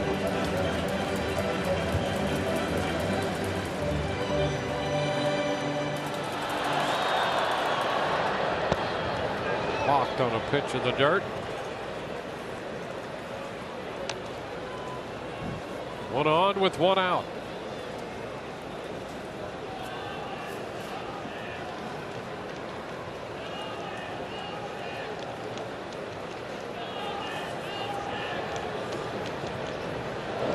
First, oh, look out. That high throw over there had everybody ducking, with the exception of Alex Tulsi, the first base umpire. He's keeping his eye on that ball. Everybody else ducking out of the way. Good thing Vladimir Guerrero Jr.'s got some wingspan.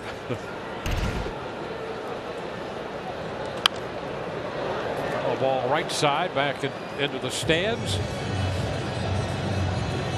I'll tell you what, if I'm a fastball curveball guy and I get Harold Ramirez to go after that fastball where he just did, I'm coming with a curveball here without a doubt. And he fouls this one. Hey, nice coverage. I mean, listen, that pitch was off the plate.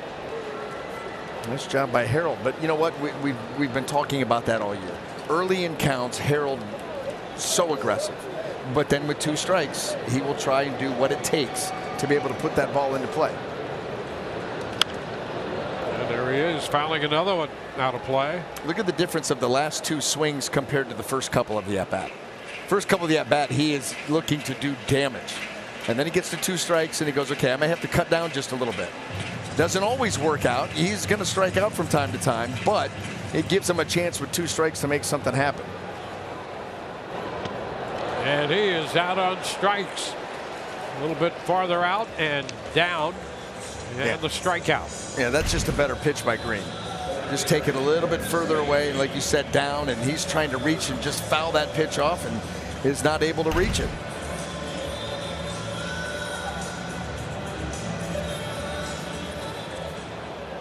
Curtis Mead. Oh, a strike called on that fastball away.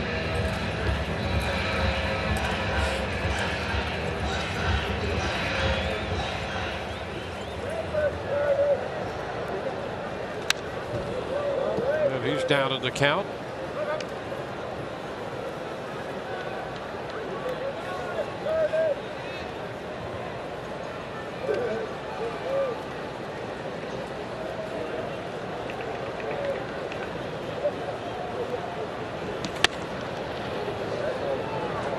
Ball, 2 strikes.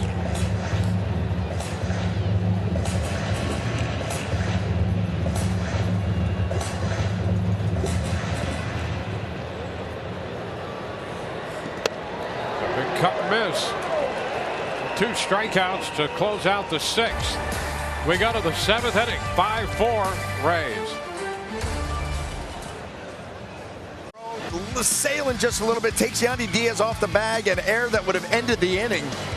And then right here, the third strike that gets away from Bethancourt, that extends the inning, and then all of a sudden the hits started to come for the Blue Jays. Springer deep out into left center field. Vladimir Guerrero Jr. drops one into center field.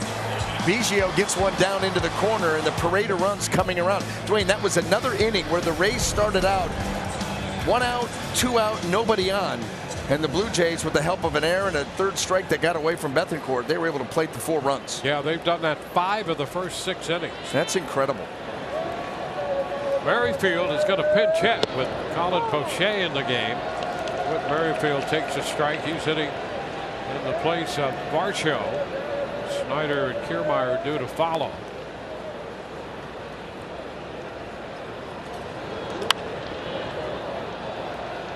Play the other way. 0-2.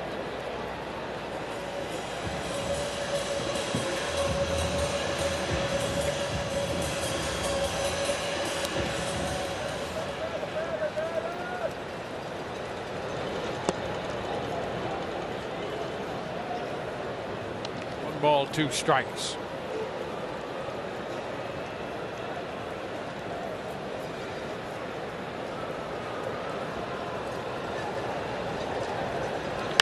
Ground ball deflected by Poche. Right there's Walsh to grab it, and a bad throw. That goes out of play, and that will award Merrifield the grip. Yep. The grip by Walsh. Watch this ball deflect into his glove, and then he has trouble getting it out clean.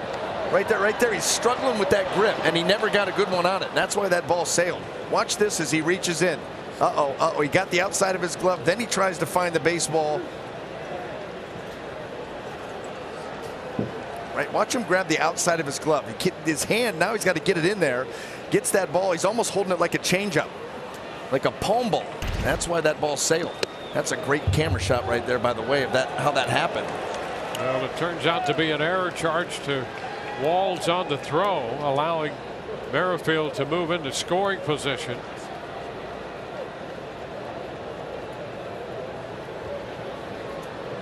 Davis Snyder at the plate, way upstairs, 1-1. So now the potential tying run in scoring position.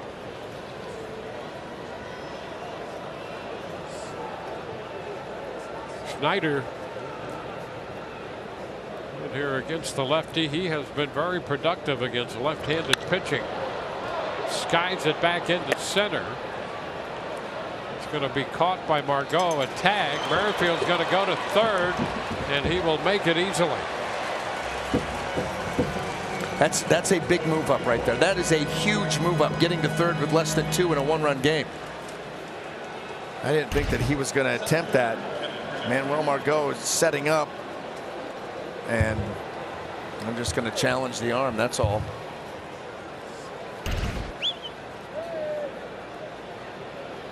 Now the infield will come up.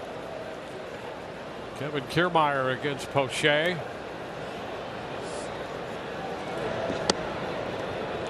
Plays off the pitch upstairs.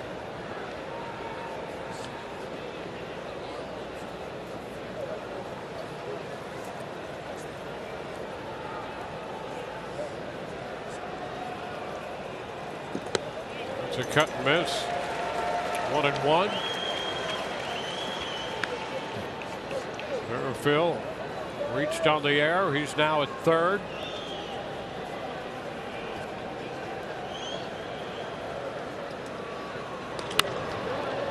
Pop down the left field line. Here we go. This is Ramirez to make the catch. A tag at third.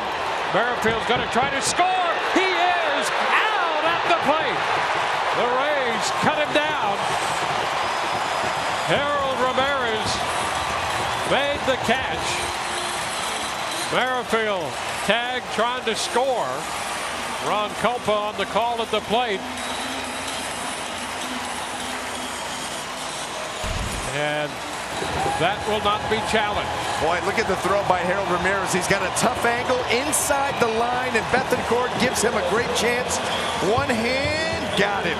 Wow. How about that? How about that is right. A great play by Harold Ramirez on the throw, and then the tag by Bethencourt. And the Rays hang on to this one-run lead. 7th inning stretch brought to you by your Suncoast Hyundai dealer.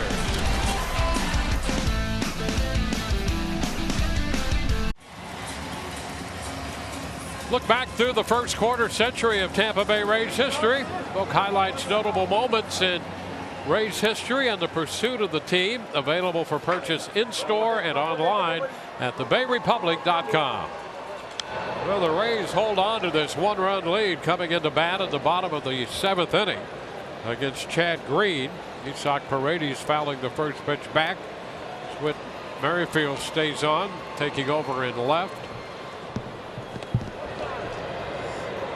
Pitch is wide, 1-1.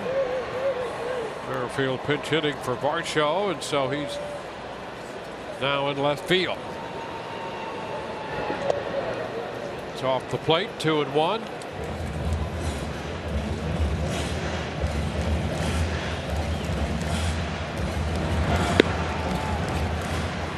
Cabrera, the left-hander, up in the bullpen. That's going to take the count to 2-2. Kittredge up in the Rays bullpen.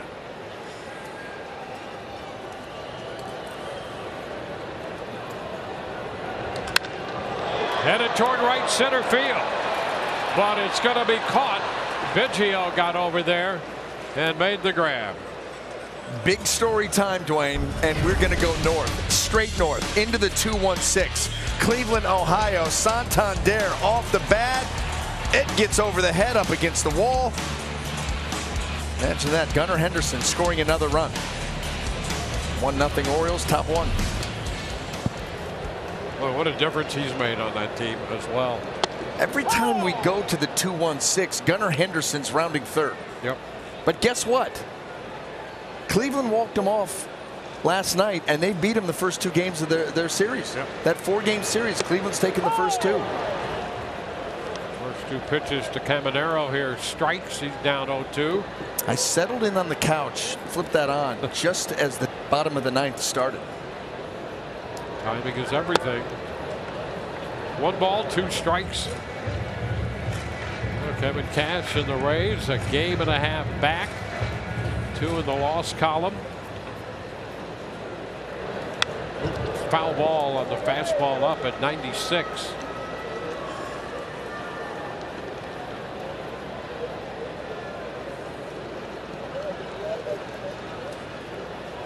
Ryu, Richards, and Green. 2-2.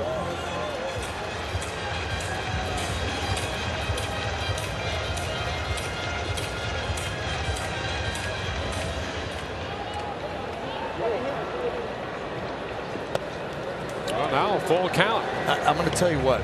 There have been a number of takes by Caminero that have been impressive. Yes. Where he hasn't really even flinched. Like he reads it out of the hand, understands what the pitch is, where it's going to end up, and just lays off of it. And a swing and miss. That was 96 in. And Green picks up the strikeout. Yeah, tied him up good here. After those breaking balls away and off the plate, oh, all of a sudden, boy, you're realizing that ball's coming in hot and it's close to me. And just can't do enough for the swing to foul it off. That's a nice job by Green. And with the left-handed bat of Josh Lowe due up, a call to the bullpen made by Toronto, brought to you by the Florida Lottery.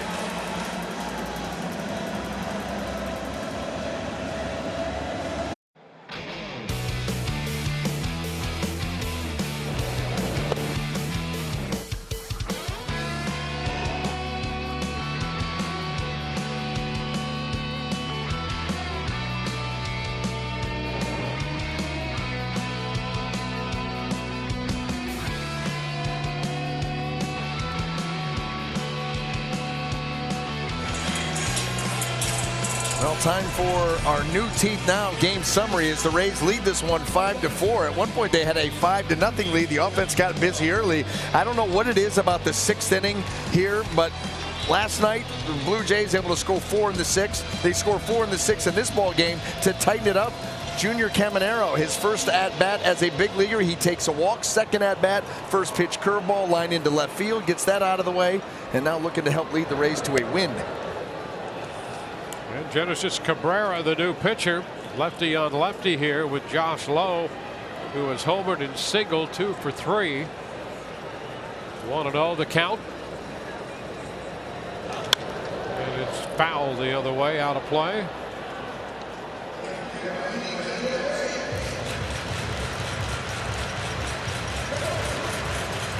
No.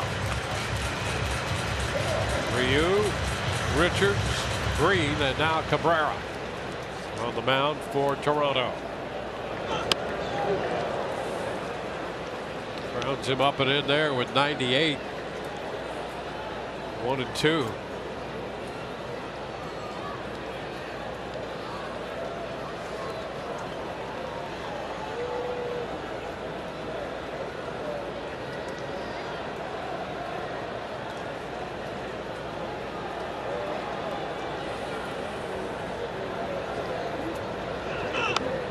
Foul ball. Managed to get the bat on the ball. Stay alive, looking for another pitch here. 1-2.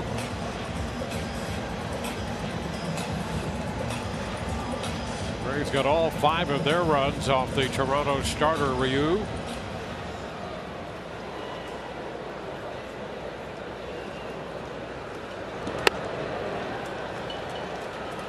Two balls, 2 strikes.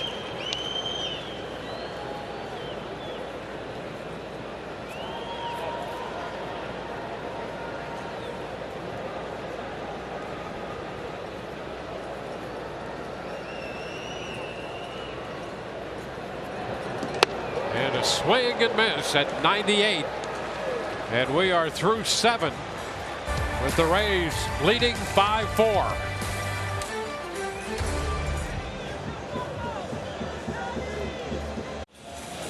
Well, the Blue Jays have brought the Mounties with them, apparently. How about that? A whole section of them. We go to the 8th inning in this 5-4 ball game. Wild card standings. The Rays are in. A win today would give them that top spot in the wild card with this big lead they have already. Blue Jays and then the Astros and the Mariners battling. Rays, Blue Jays, and Astros right now. Well, Kevin Cash comes out with Poche out there. Espinal had moved to the on-deck circle, and Kevin wanted to make sure that he was in the game before he comes out to make the pitching change. Back in a moment.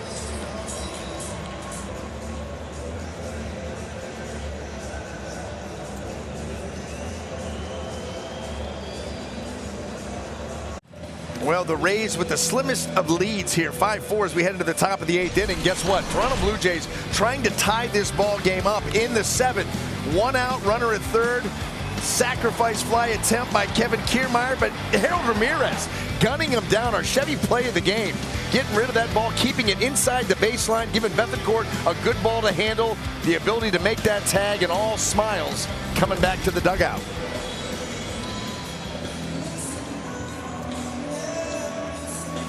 And as we head into the 8th inning, Santiago Espinal had been entered into the game as a pinch hitter. That brought the pitching change. Andrew Kittredge out there now, righty on right. And all of that, a base hit on the first pitch. That's going to go to the wall, and Espinal's going to have himself 2 bases. So after that move, it's a double for Espinal. And the Blue Jays are back knocking on the door again. That's hit number 10 for Toronto. 2-seamer running in, and just a better job by Espinal to recognize it, pull the hands in close, and get the barrel to it. Did not wait around, did he? And now Cam Eden, who is extremely fast, will pinch run. He was one of those guys that had the big stolen base numbers in the minor leagues, so you bring him up for situations just like this. Runner at second, nobody out. Springer at the plate. Is upstairs.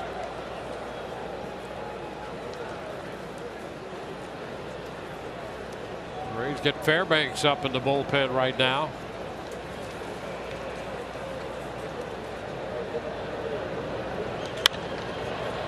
Skied up the right side and will be out of play.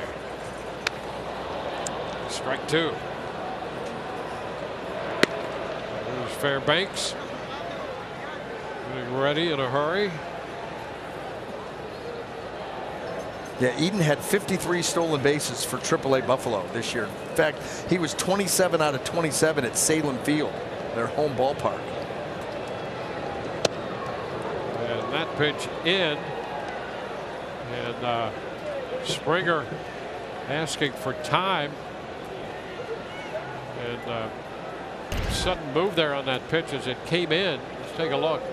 Comes in, wraps like right behind him, and that little move right there to get the leg out of the way did not look like it felt very good. Immediate call for time, immediate concern from John Schneider. There's the little jelly leg in the back, and it comes up.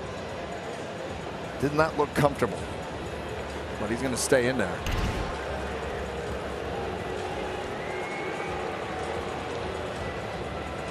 A 2-1 count. Nobody out. Eden the runner.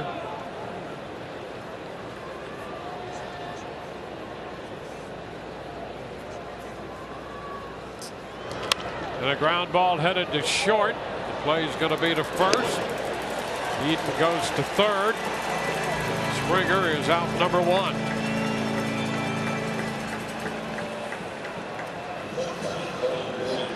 And the hitter will be Bo Bichette. And Kyle Snyder heads to the mound.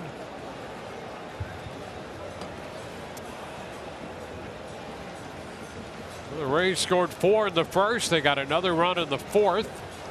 Toronto scored 4 times in the 6th inning. They threatened in the 7th. Play at the plate prevented the tying run from scoring. Leadoff double by the pinch hitter Espinal in the 8th. Eden the pinch runner, and he has moved to third on the ground ball by Springer. And with Bichette due and Guerrero set to follow him, Rays in a spot protecting this 1-run lead.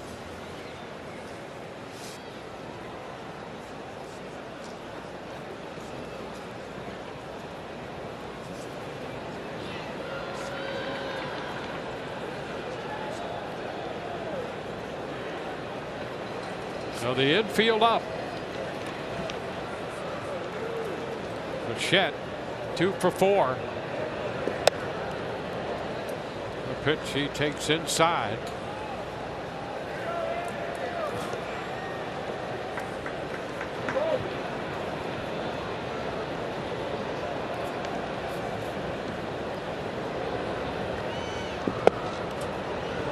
It's down 2-0. Bichette 1 of 8 in his career against Kittredge.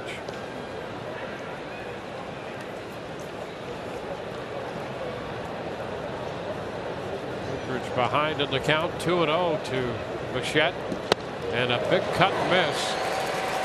2-1. And beyond Bichette, Guerrero is on deck. See, that front hip just comes way open. Bichette's so good at going the other way. He was looking for something big there. 2-1. He fouls it back. 2-2. Vladimir Guerrero on deck, 1 of 11 against Kittredge, and Bichette 1 of 8. A big spot in the 8th. Got a chance now for that strikeout pitch. What is Kittredge thinking? Want to go to the vulnerable area. 2-2. And he gets it. He comes back, and the foul tip strikeout Right back into the mitt of Bethancourt. I'll tell you what a sequence of pitches there by Kittredge in a tough spot. And he puts these pitches in perfect spots, saves the best for last. 94 running away from Bichette, and he gets just a little piece of it, but Bethancourt able to hang on in that webbing. And that's going to be it.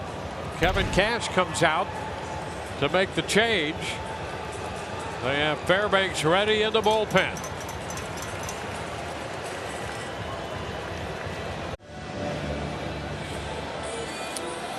Stay tuned. Rays Live, the postgame presented by Advent Health comes your way.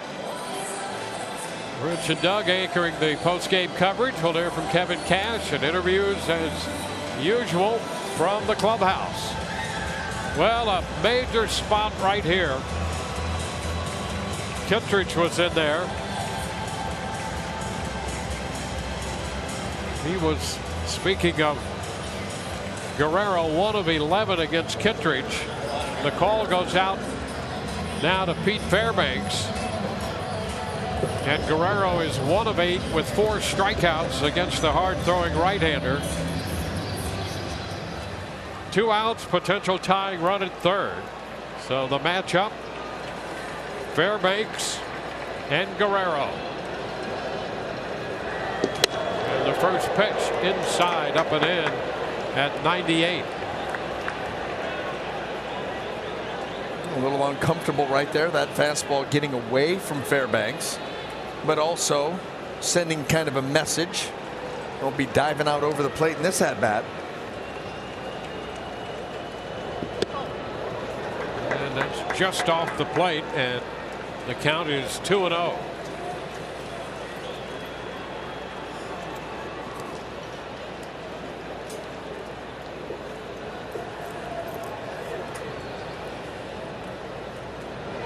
Into the dirt. That ball's going to get away, and the tying run will score. Eden comes down the line, and the game is tied at 5. A wild pitch that allows the run to score. We've seen that before. We've seen that happen here before, and that ball spiked. You can see Bethancourt trying to get over the top of it, but that ball hitting in front of home plate comes up off of his mask. And then there you go. 3-0 pitch is ball 4 down and in. A 4-pitch walk to Guerrero.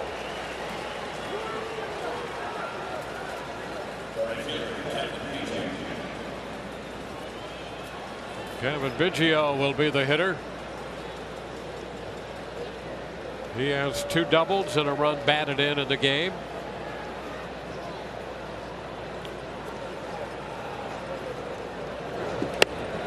Up and away.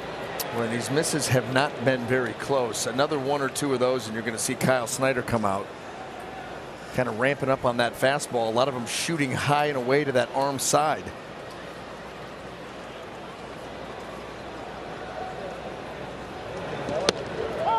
That's a strike. 98 on the outside edge.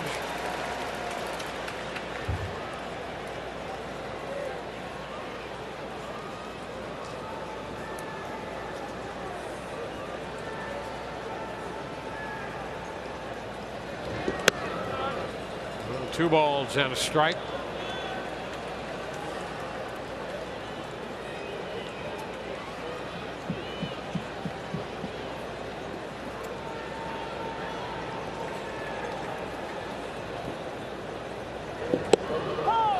Catches the inside part of the plate.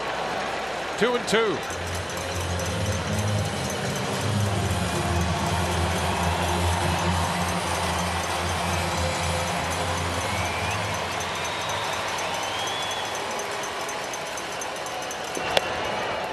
Count is full.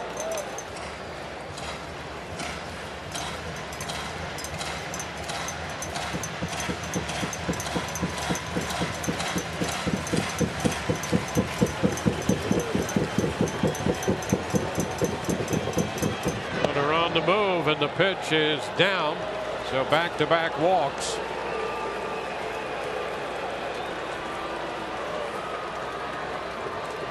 So 10 pitches in the inning, 8 out of the strike zone, back-to-back walks to Guerrero and Biggio.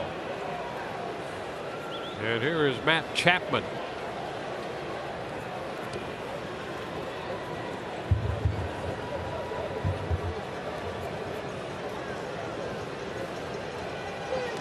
Chapman sends a high fly ball foul.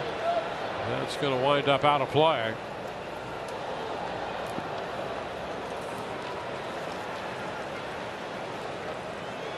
Chapman reached when he was hit by a pitch in the third. Otherwise 0 for 3. Chris Devenski just back with the club. Loosening in the bullpen.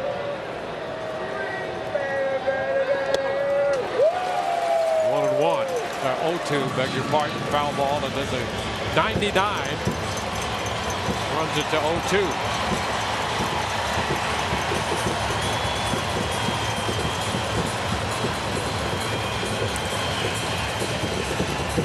Toronto tying the game in the 8th. 2-strike pitch.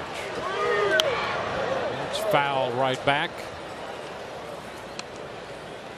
So Fairbanks will do it again on 0-2.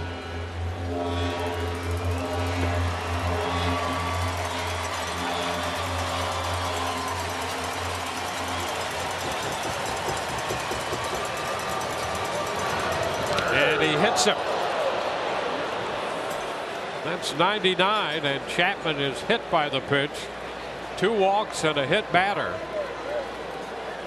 And the bases are loaded. He's been missing that fastball. That's been coming out like that this entire outing. A lot of those balls shooting out high to the arm side. That one clipping. That's the second time that Chapman's been hit today.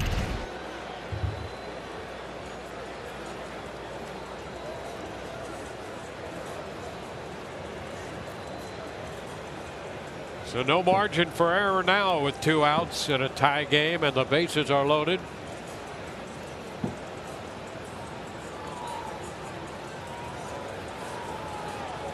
And Merrifield, Whit Merrifield will be the hitter. He entered as a pinch hitter in the 7th inning and reached on Wall's error at shortstop. Well, the Rays have committed 3 errors in this game, and all 3 of them have been late.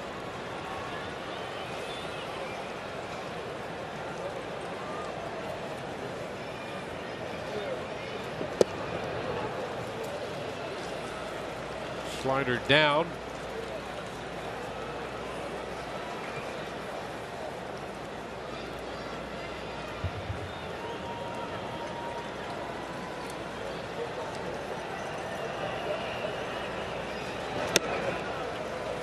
There's a miss with a fastball inside. 2-0. Merrifield and Fairbanks have met once before. He's 0 for 1 against him. But up in the count, 2-0.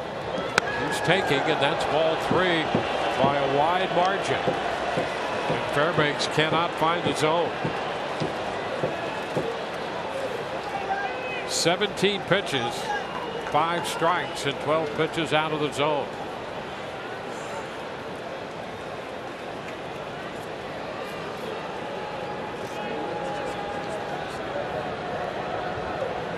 (3-0) and ball 4. He walks in the go-ahead run, and it's 6-5 Toronto. And Fairbanks. 3 walks and a hit batter. Kevin Cash out to make the pitching change. Well, just not finding the zone. It was really the entire outing. The walks, the hit batter.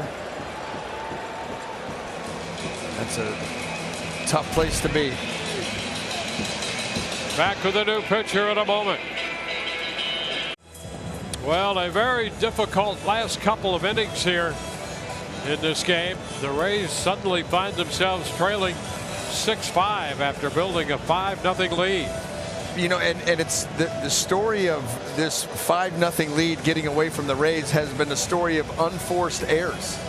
You know, you've had this inning, the walks, the hit batters. The other inning, you had the strike 3 that got away, the error that pulled Yandy Diaz off the bag that allowed that inning to continue. 4 unearned runs in that one, and a gift wrap run 2 in this inning.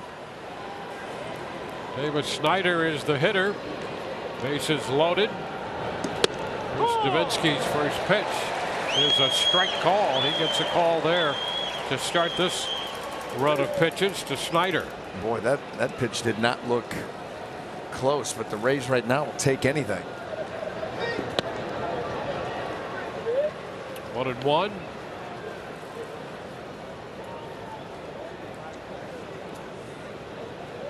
Well, Espinal started this inning with a pinch hit double. He and Guerrero have scored the runs. 1-2.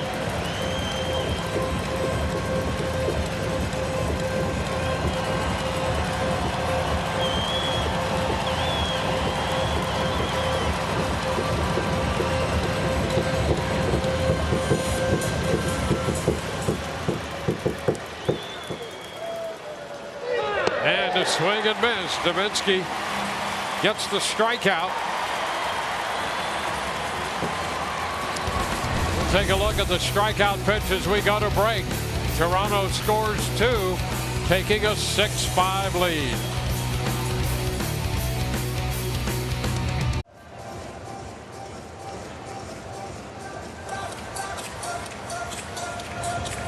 It's a 6-5 ball game. We head into the bottom of the 8th inning. 2 runs on a hit, and that was it. Wrap-up game tomorrow. Yusei Kikuchi against Taj Bradley. Our coverage begins at 12:30 in the 3rd and final game of the series. Blue Jays winning last night 6-2, and the Rays have seen a 5-run lead disappear today. So as they come into bat at the bottom of the 8th, they will face Yimi Garcia. Manuel Margot leads it off, and the first pitch is upstairs. 1 ball, no strikes. Alejandro Kirk now catching with Garcia on the hill.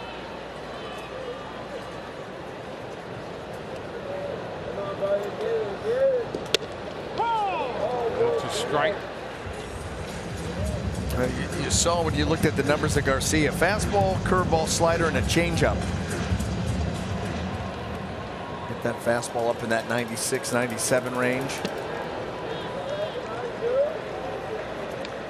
2-1.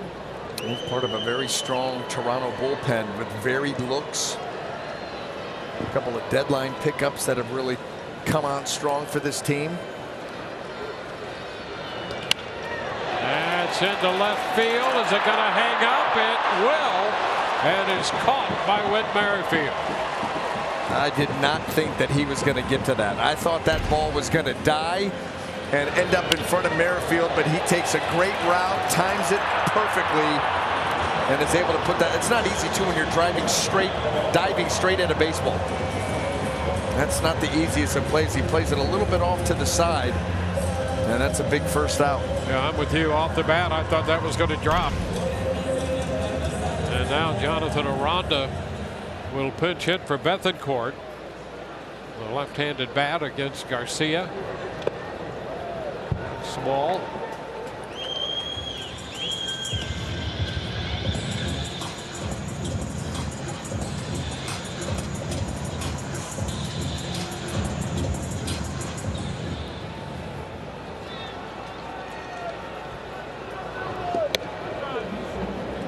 Upstairs. 2-0.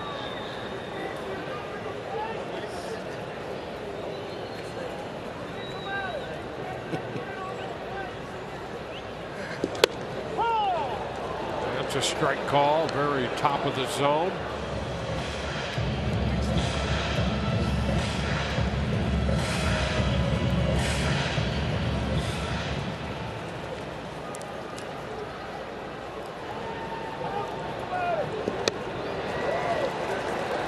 takes it to 2-2. Aranda asking for a timeout.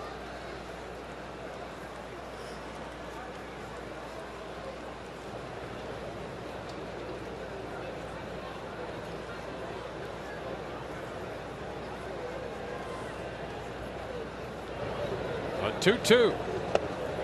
Wave and miss. Aranda pinch hitting, strikes out. Out number 2.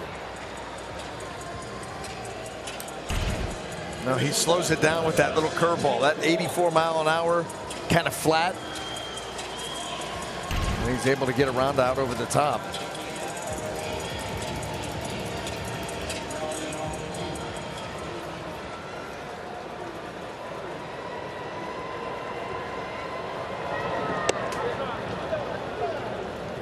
First pitch is a ball wide.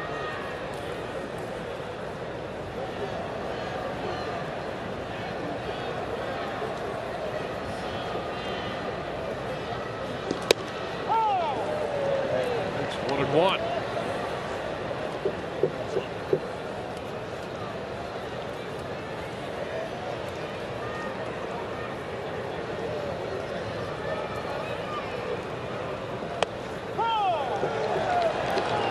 Two.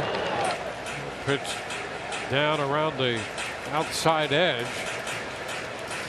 Let's see who got the call on that one.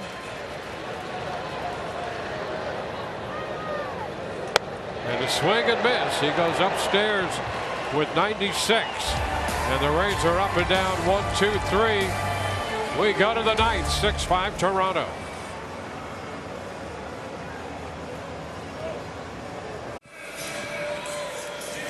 One-run ball game as we go to the ninth inning. Rays at one point led 5-0. They now trail 6-5. Starting the day, a game and a half back of the Baltimore Orioles. And here's what's left on the schedule. The Rays, counting this one, 2 with Toronto, 2 with Boston, and 3 with the Blue Jays in Toronto. Dubinsky out there on the hill. He got the strikeout to end the 8th and opens the 9th inning, picking up a strike to Kevin Kiermaier. Rene Pinto now catching. Pitch in the dirt as he digs it out, protecting the plate umpire Ron Kulpa.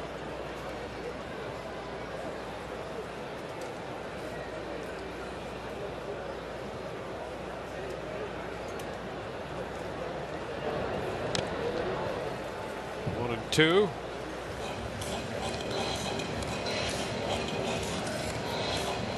Toronto sending 8 men to the plate in the 8th inning.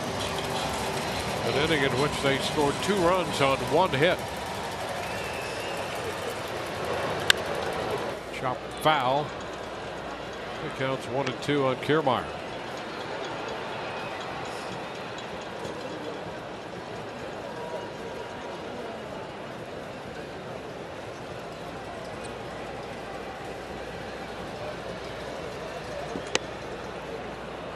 Two and two.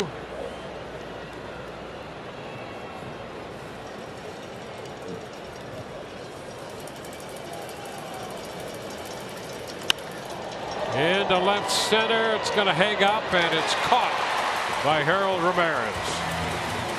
Nice jump on that one by Ramirez to get over there. And have a day out in the field. Harold Ramirez had that big catch and throw, gunning out Whit Merrifield at the plate, trying to tie that ball game up. That was back in the 7th inning. Good jump and a nice play there. And Harold getting a little bit more time out there in the outfield. Alejandro Kirk takes the pitch for a strike. Getting his first plate appearance, taking over behind the plate.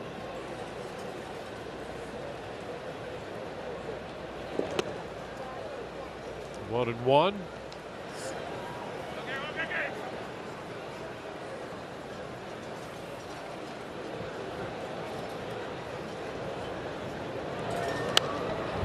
Fouls it. Now 1 and 2.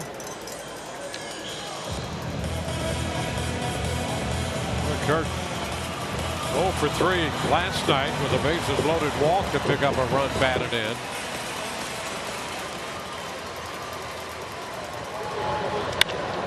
lines it into right. That's going to be caught by Josh Lowe. 2 outs in the ninth. And now it will be George Springer. Springer doubled in 2 runs in the 6th inning.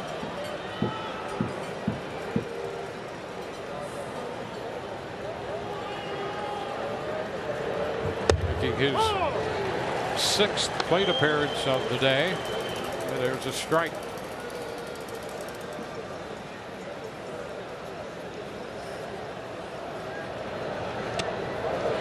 Did he go? Yes, he did. 0-2. Braves will have the top of the order coming up in the bottom of the 9th.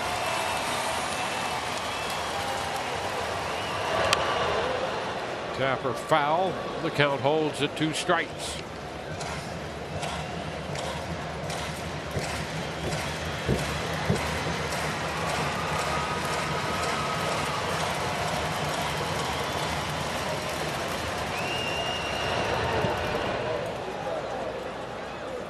Ball, 2 strikes.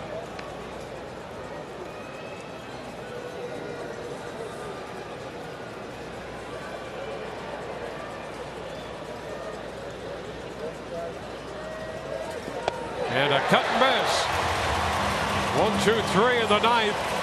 Go Toronto. We go to the bottom of the 9th. Top of the order, Diaz, Ramirez, and Meade due up. Diaz has had a good day. He started it with his 21st home run of the year. Yeah, tried to sneak a fastball in on him, and he was having none of it. Quick to the spot, and that ball out of here got the Rays off to a quick start offensively.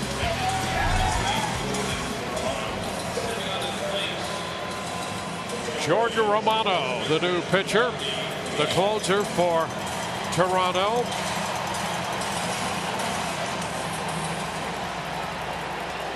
And here we go.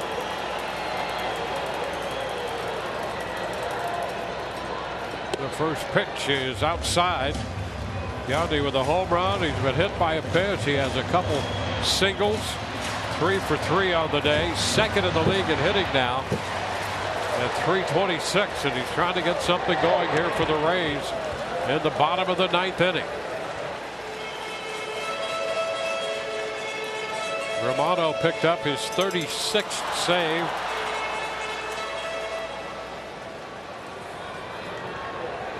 Now the pitch, and it's 3-0.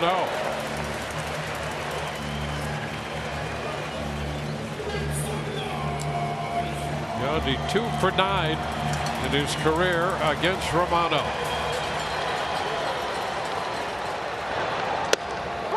And a strike.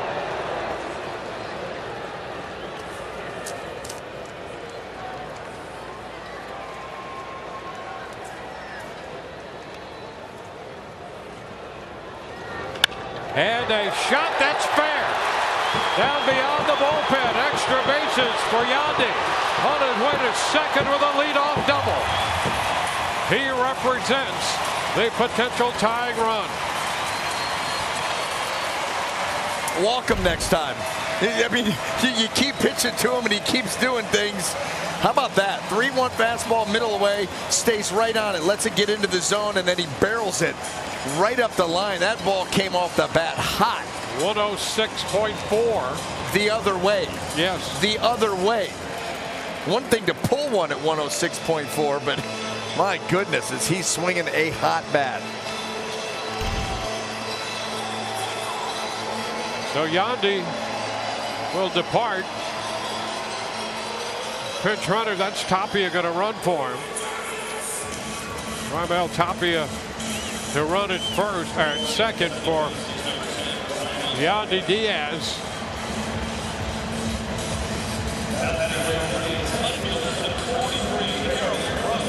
Tapia just added to the roster today.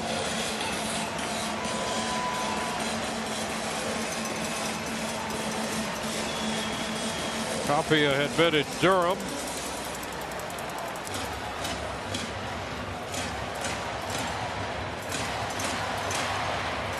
And it's Harold Ramirez again. He has walked and singled.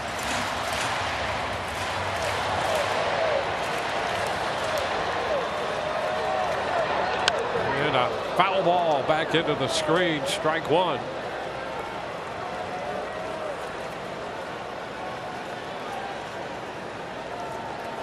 Ramirez had 2 hits and a run batted in last night.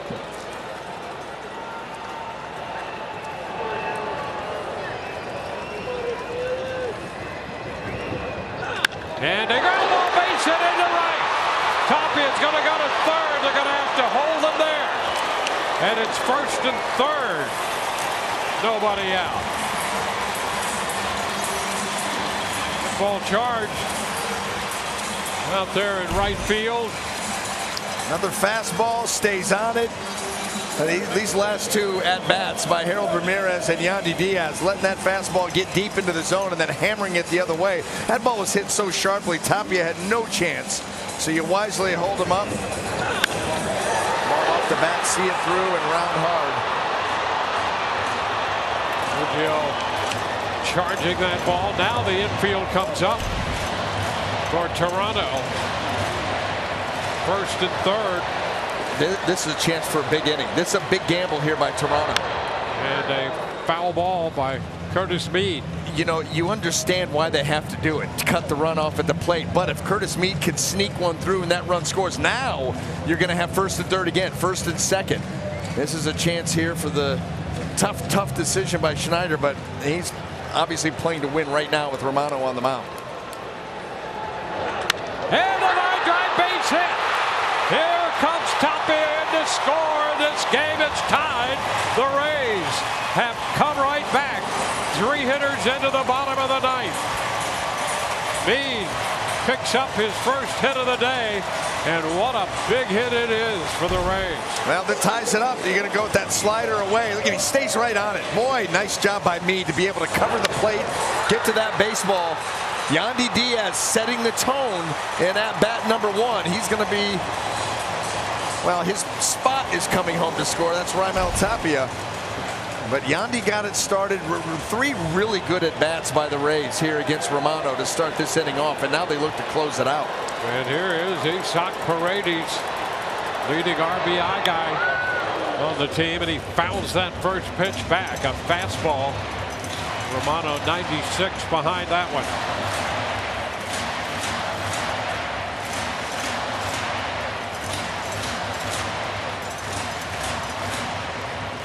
Ramirez, second base. And a cut and miss. 0-2. Diaz doubled. Tapia ran for him. On deck, Junior Caminero.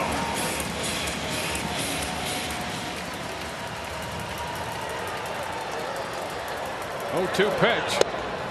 Too low. 1 ball and 2 strikes. Everybody have your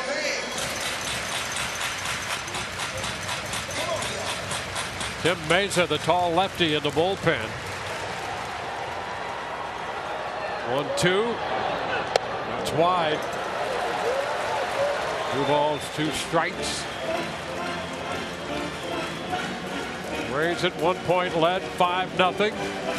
Came into the bottom of the 9th trailing 6-5. They've tied it. Paredes is out on strikes. Pitch biting down and away from him. The first out in the bottom of the 9th. He just stays with that slider. Not going to challenge him with that fastball after he got ahead and finally was able to put him away. Well, how about this?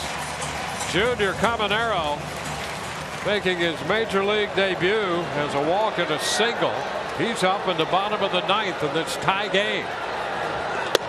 And the first pitch, he takes upstairs 97. That's ball 1.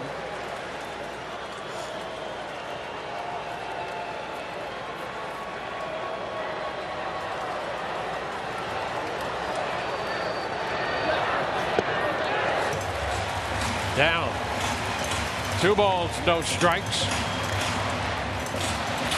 Caminero had his contract selected from Double-A Montgomery yesterday in his major league debut today. And a chopper is short. That's Bichette going to second, throw to first, out there on a double play, 6-4-3, and the Rays might want to take a look at it. They're going to. You might as well. Yep. You can't take them with you.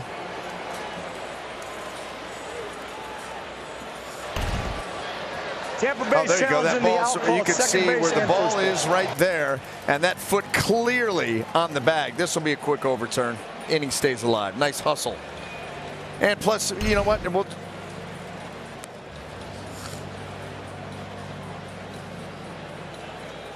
Let's go back to that freeze. Perfect. There's the baseball. There's the foot on the bag. And Junior's already made the call. Come on.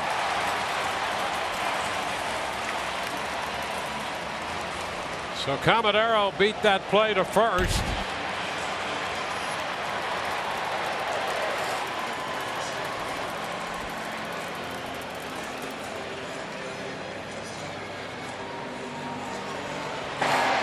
After review, the call at second base is confirmed. The runner is out. The call at first base is overturned. The runner is saved. Retain the challenge. So the Rays, while they were at it, did you see second introduced as well? Yeah, well, out there, but safe at first. That's the mechanics of the whole thing. Yeah, well, the fact that they called that Ron Koppel fooled everybody. You had Jordan Romano was walking off the field after the save call, but Caminero hustling down that line, not wanting that to be a double play, and he did it. He made the call. He can't believe right there, but you go back and look at it, he was clearly safe. Yeah, the mechanics of that call when they come back is confusing. Well, the Rays will have runners at first and third. Josh Lowe is going to be the hitter. Harold Ramirez down at third. Caminero at first in what is now a tie game.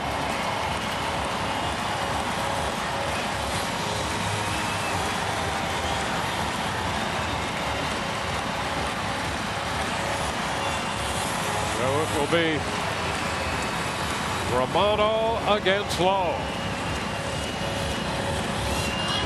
Well, he has been very, very good in these situations. Been in scoring position with 2 outs. Josh Lowe hitting .440.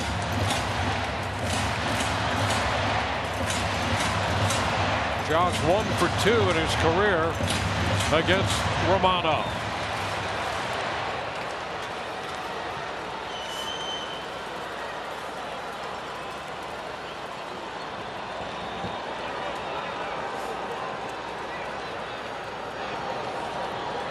Romano's pitch. Ball 1 down and in.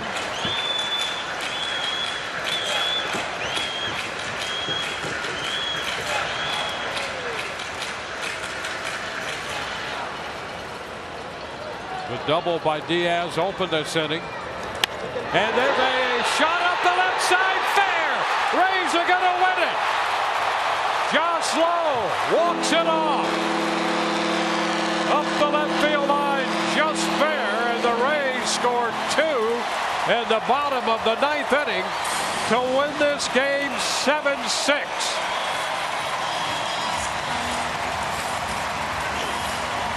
What is it with Josh Lowe, 2 outs, runners in scoring position? Really unbelievable what he's done. He doesn't overswing it either. See, he understands the situation, understands who's out on the mound. Don't try to overswing against Romano. Be short, compact, put the ball in play. That's what he did. Now he wears a, like that, stays inside the baseball too. That fastball running in. Jordan Romano's reaction let you know he was concerned with that ball off the bat. Was it going to stay fair? Answer's yes. What a victory for the Rays. You see Ramirez right there checking it out, and he's on his way to the plate with the winning run. 7-12-3 for the Rays. 7 left, 6-10-0, 13 left for Toronto. And Josh Lowe gets the job done. He hit the 3-run home run in the first inning. He walks it off with a base hit up the left field line in the bottom of the 9th. What an ending for this game. The Rays saw a 5-run lead disappear. They scored 2 in the 9th to win it. Let's go downstairs right now to Tricia. All right, give Josh a second because he deserves it. Josh, you're ready. You're ready. You are out of breath. Josh, what is it with you and runners in scoring position with 2 outs? They were just talking about it. You don't overswing it. You just deliver. Yeah, that's all you got to do right there. Just try and put a ball in play and let the good things happen. I took a page out of Harold's book right there, so that was awesome. Junior beating that throw to first. That was crucial to keep that inning alive. How impressive was that? Yeah, that was huge. He kept the inning going there so I could get up to bat. Awesome experience for him today. His first hit and to run hard there. How much of a battle was this game, Josh? Well, it was a big battle, but I'm just glad we came out on top. Does it feel good to come out on top? The bullpen all season has been spectacular. Maybe an uncharacteristic day for them today, but to get this W despite that for them, how's that feel? Uncharacteristic is a good word to put it. They've been lights out all year long. I'm just glad we were able to pick them up today and get the win for them today. Kevin Cash said there's really no way to sugarcoat it. With all the injuries you guys have experienced recently, you're going to be tested more than you ever have before down this stretch. Was this a good result after being tested? Absolutely. I've been saying it from, I guess, the first interview I had this year. This is a resilient group. It doesn't matter who it is, 1 through 9 in the lineup or whoever's taking the ball that night. It's a resilient group. They're going to go out there and battle, do what we can to get the win. A night like this is going to happen. Josh, congratulations. Thank you. Dwayne and VA, let's send it back to you. All right, thank you. The Rays went into the game today looking for a win to clinch at least the first American League wildcard spot, guaranteeing the home postseason series. They've done it in dramatic fashion, winning 7-6. For Brian Anderson and the rest of our crew, Dwayne Stats, hope you've enjoyed the telecast. Rays are winners. We will see you tomorrow afternoon. Stay tuned for Rays Live, the post game with Rich and Doug.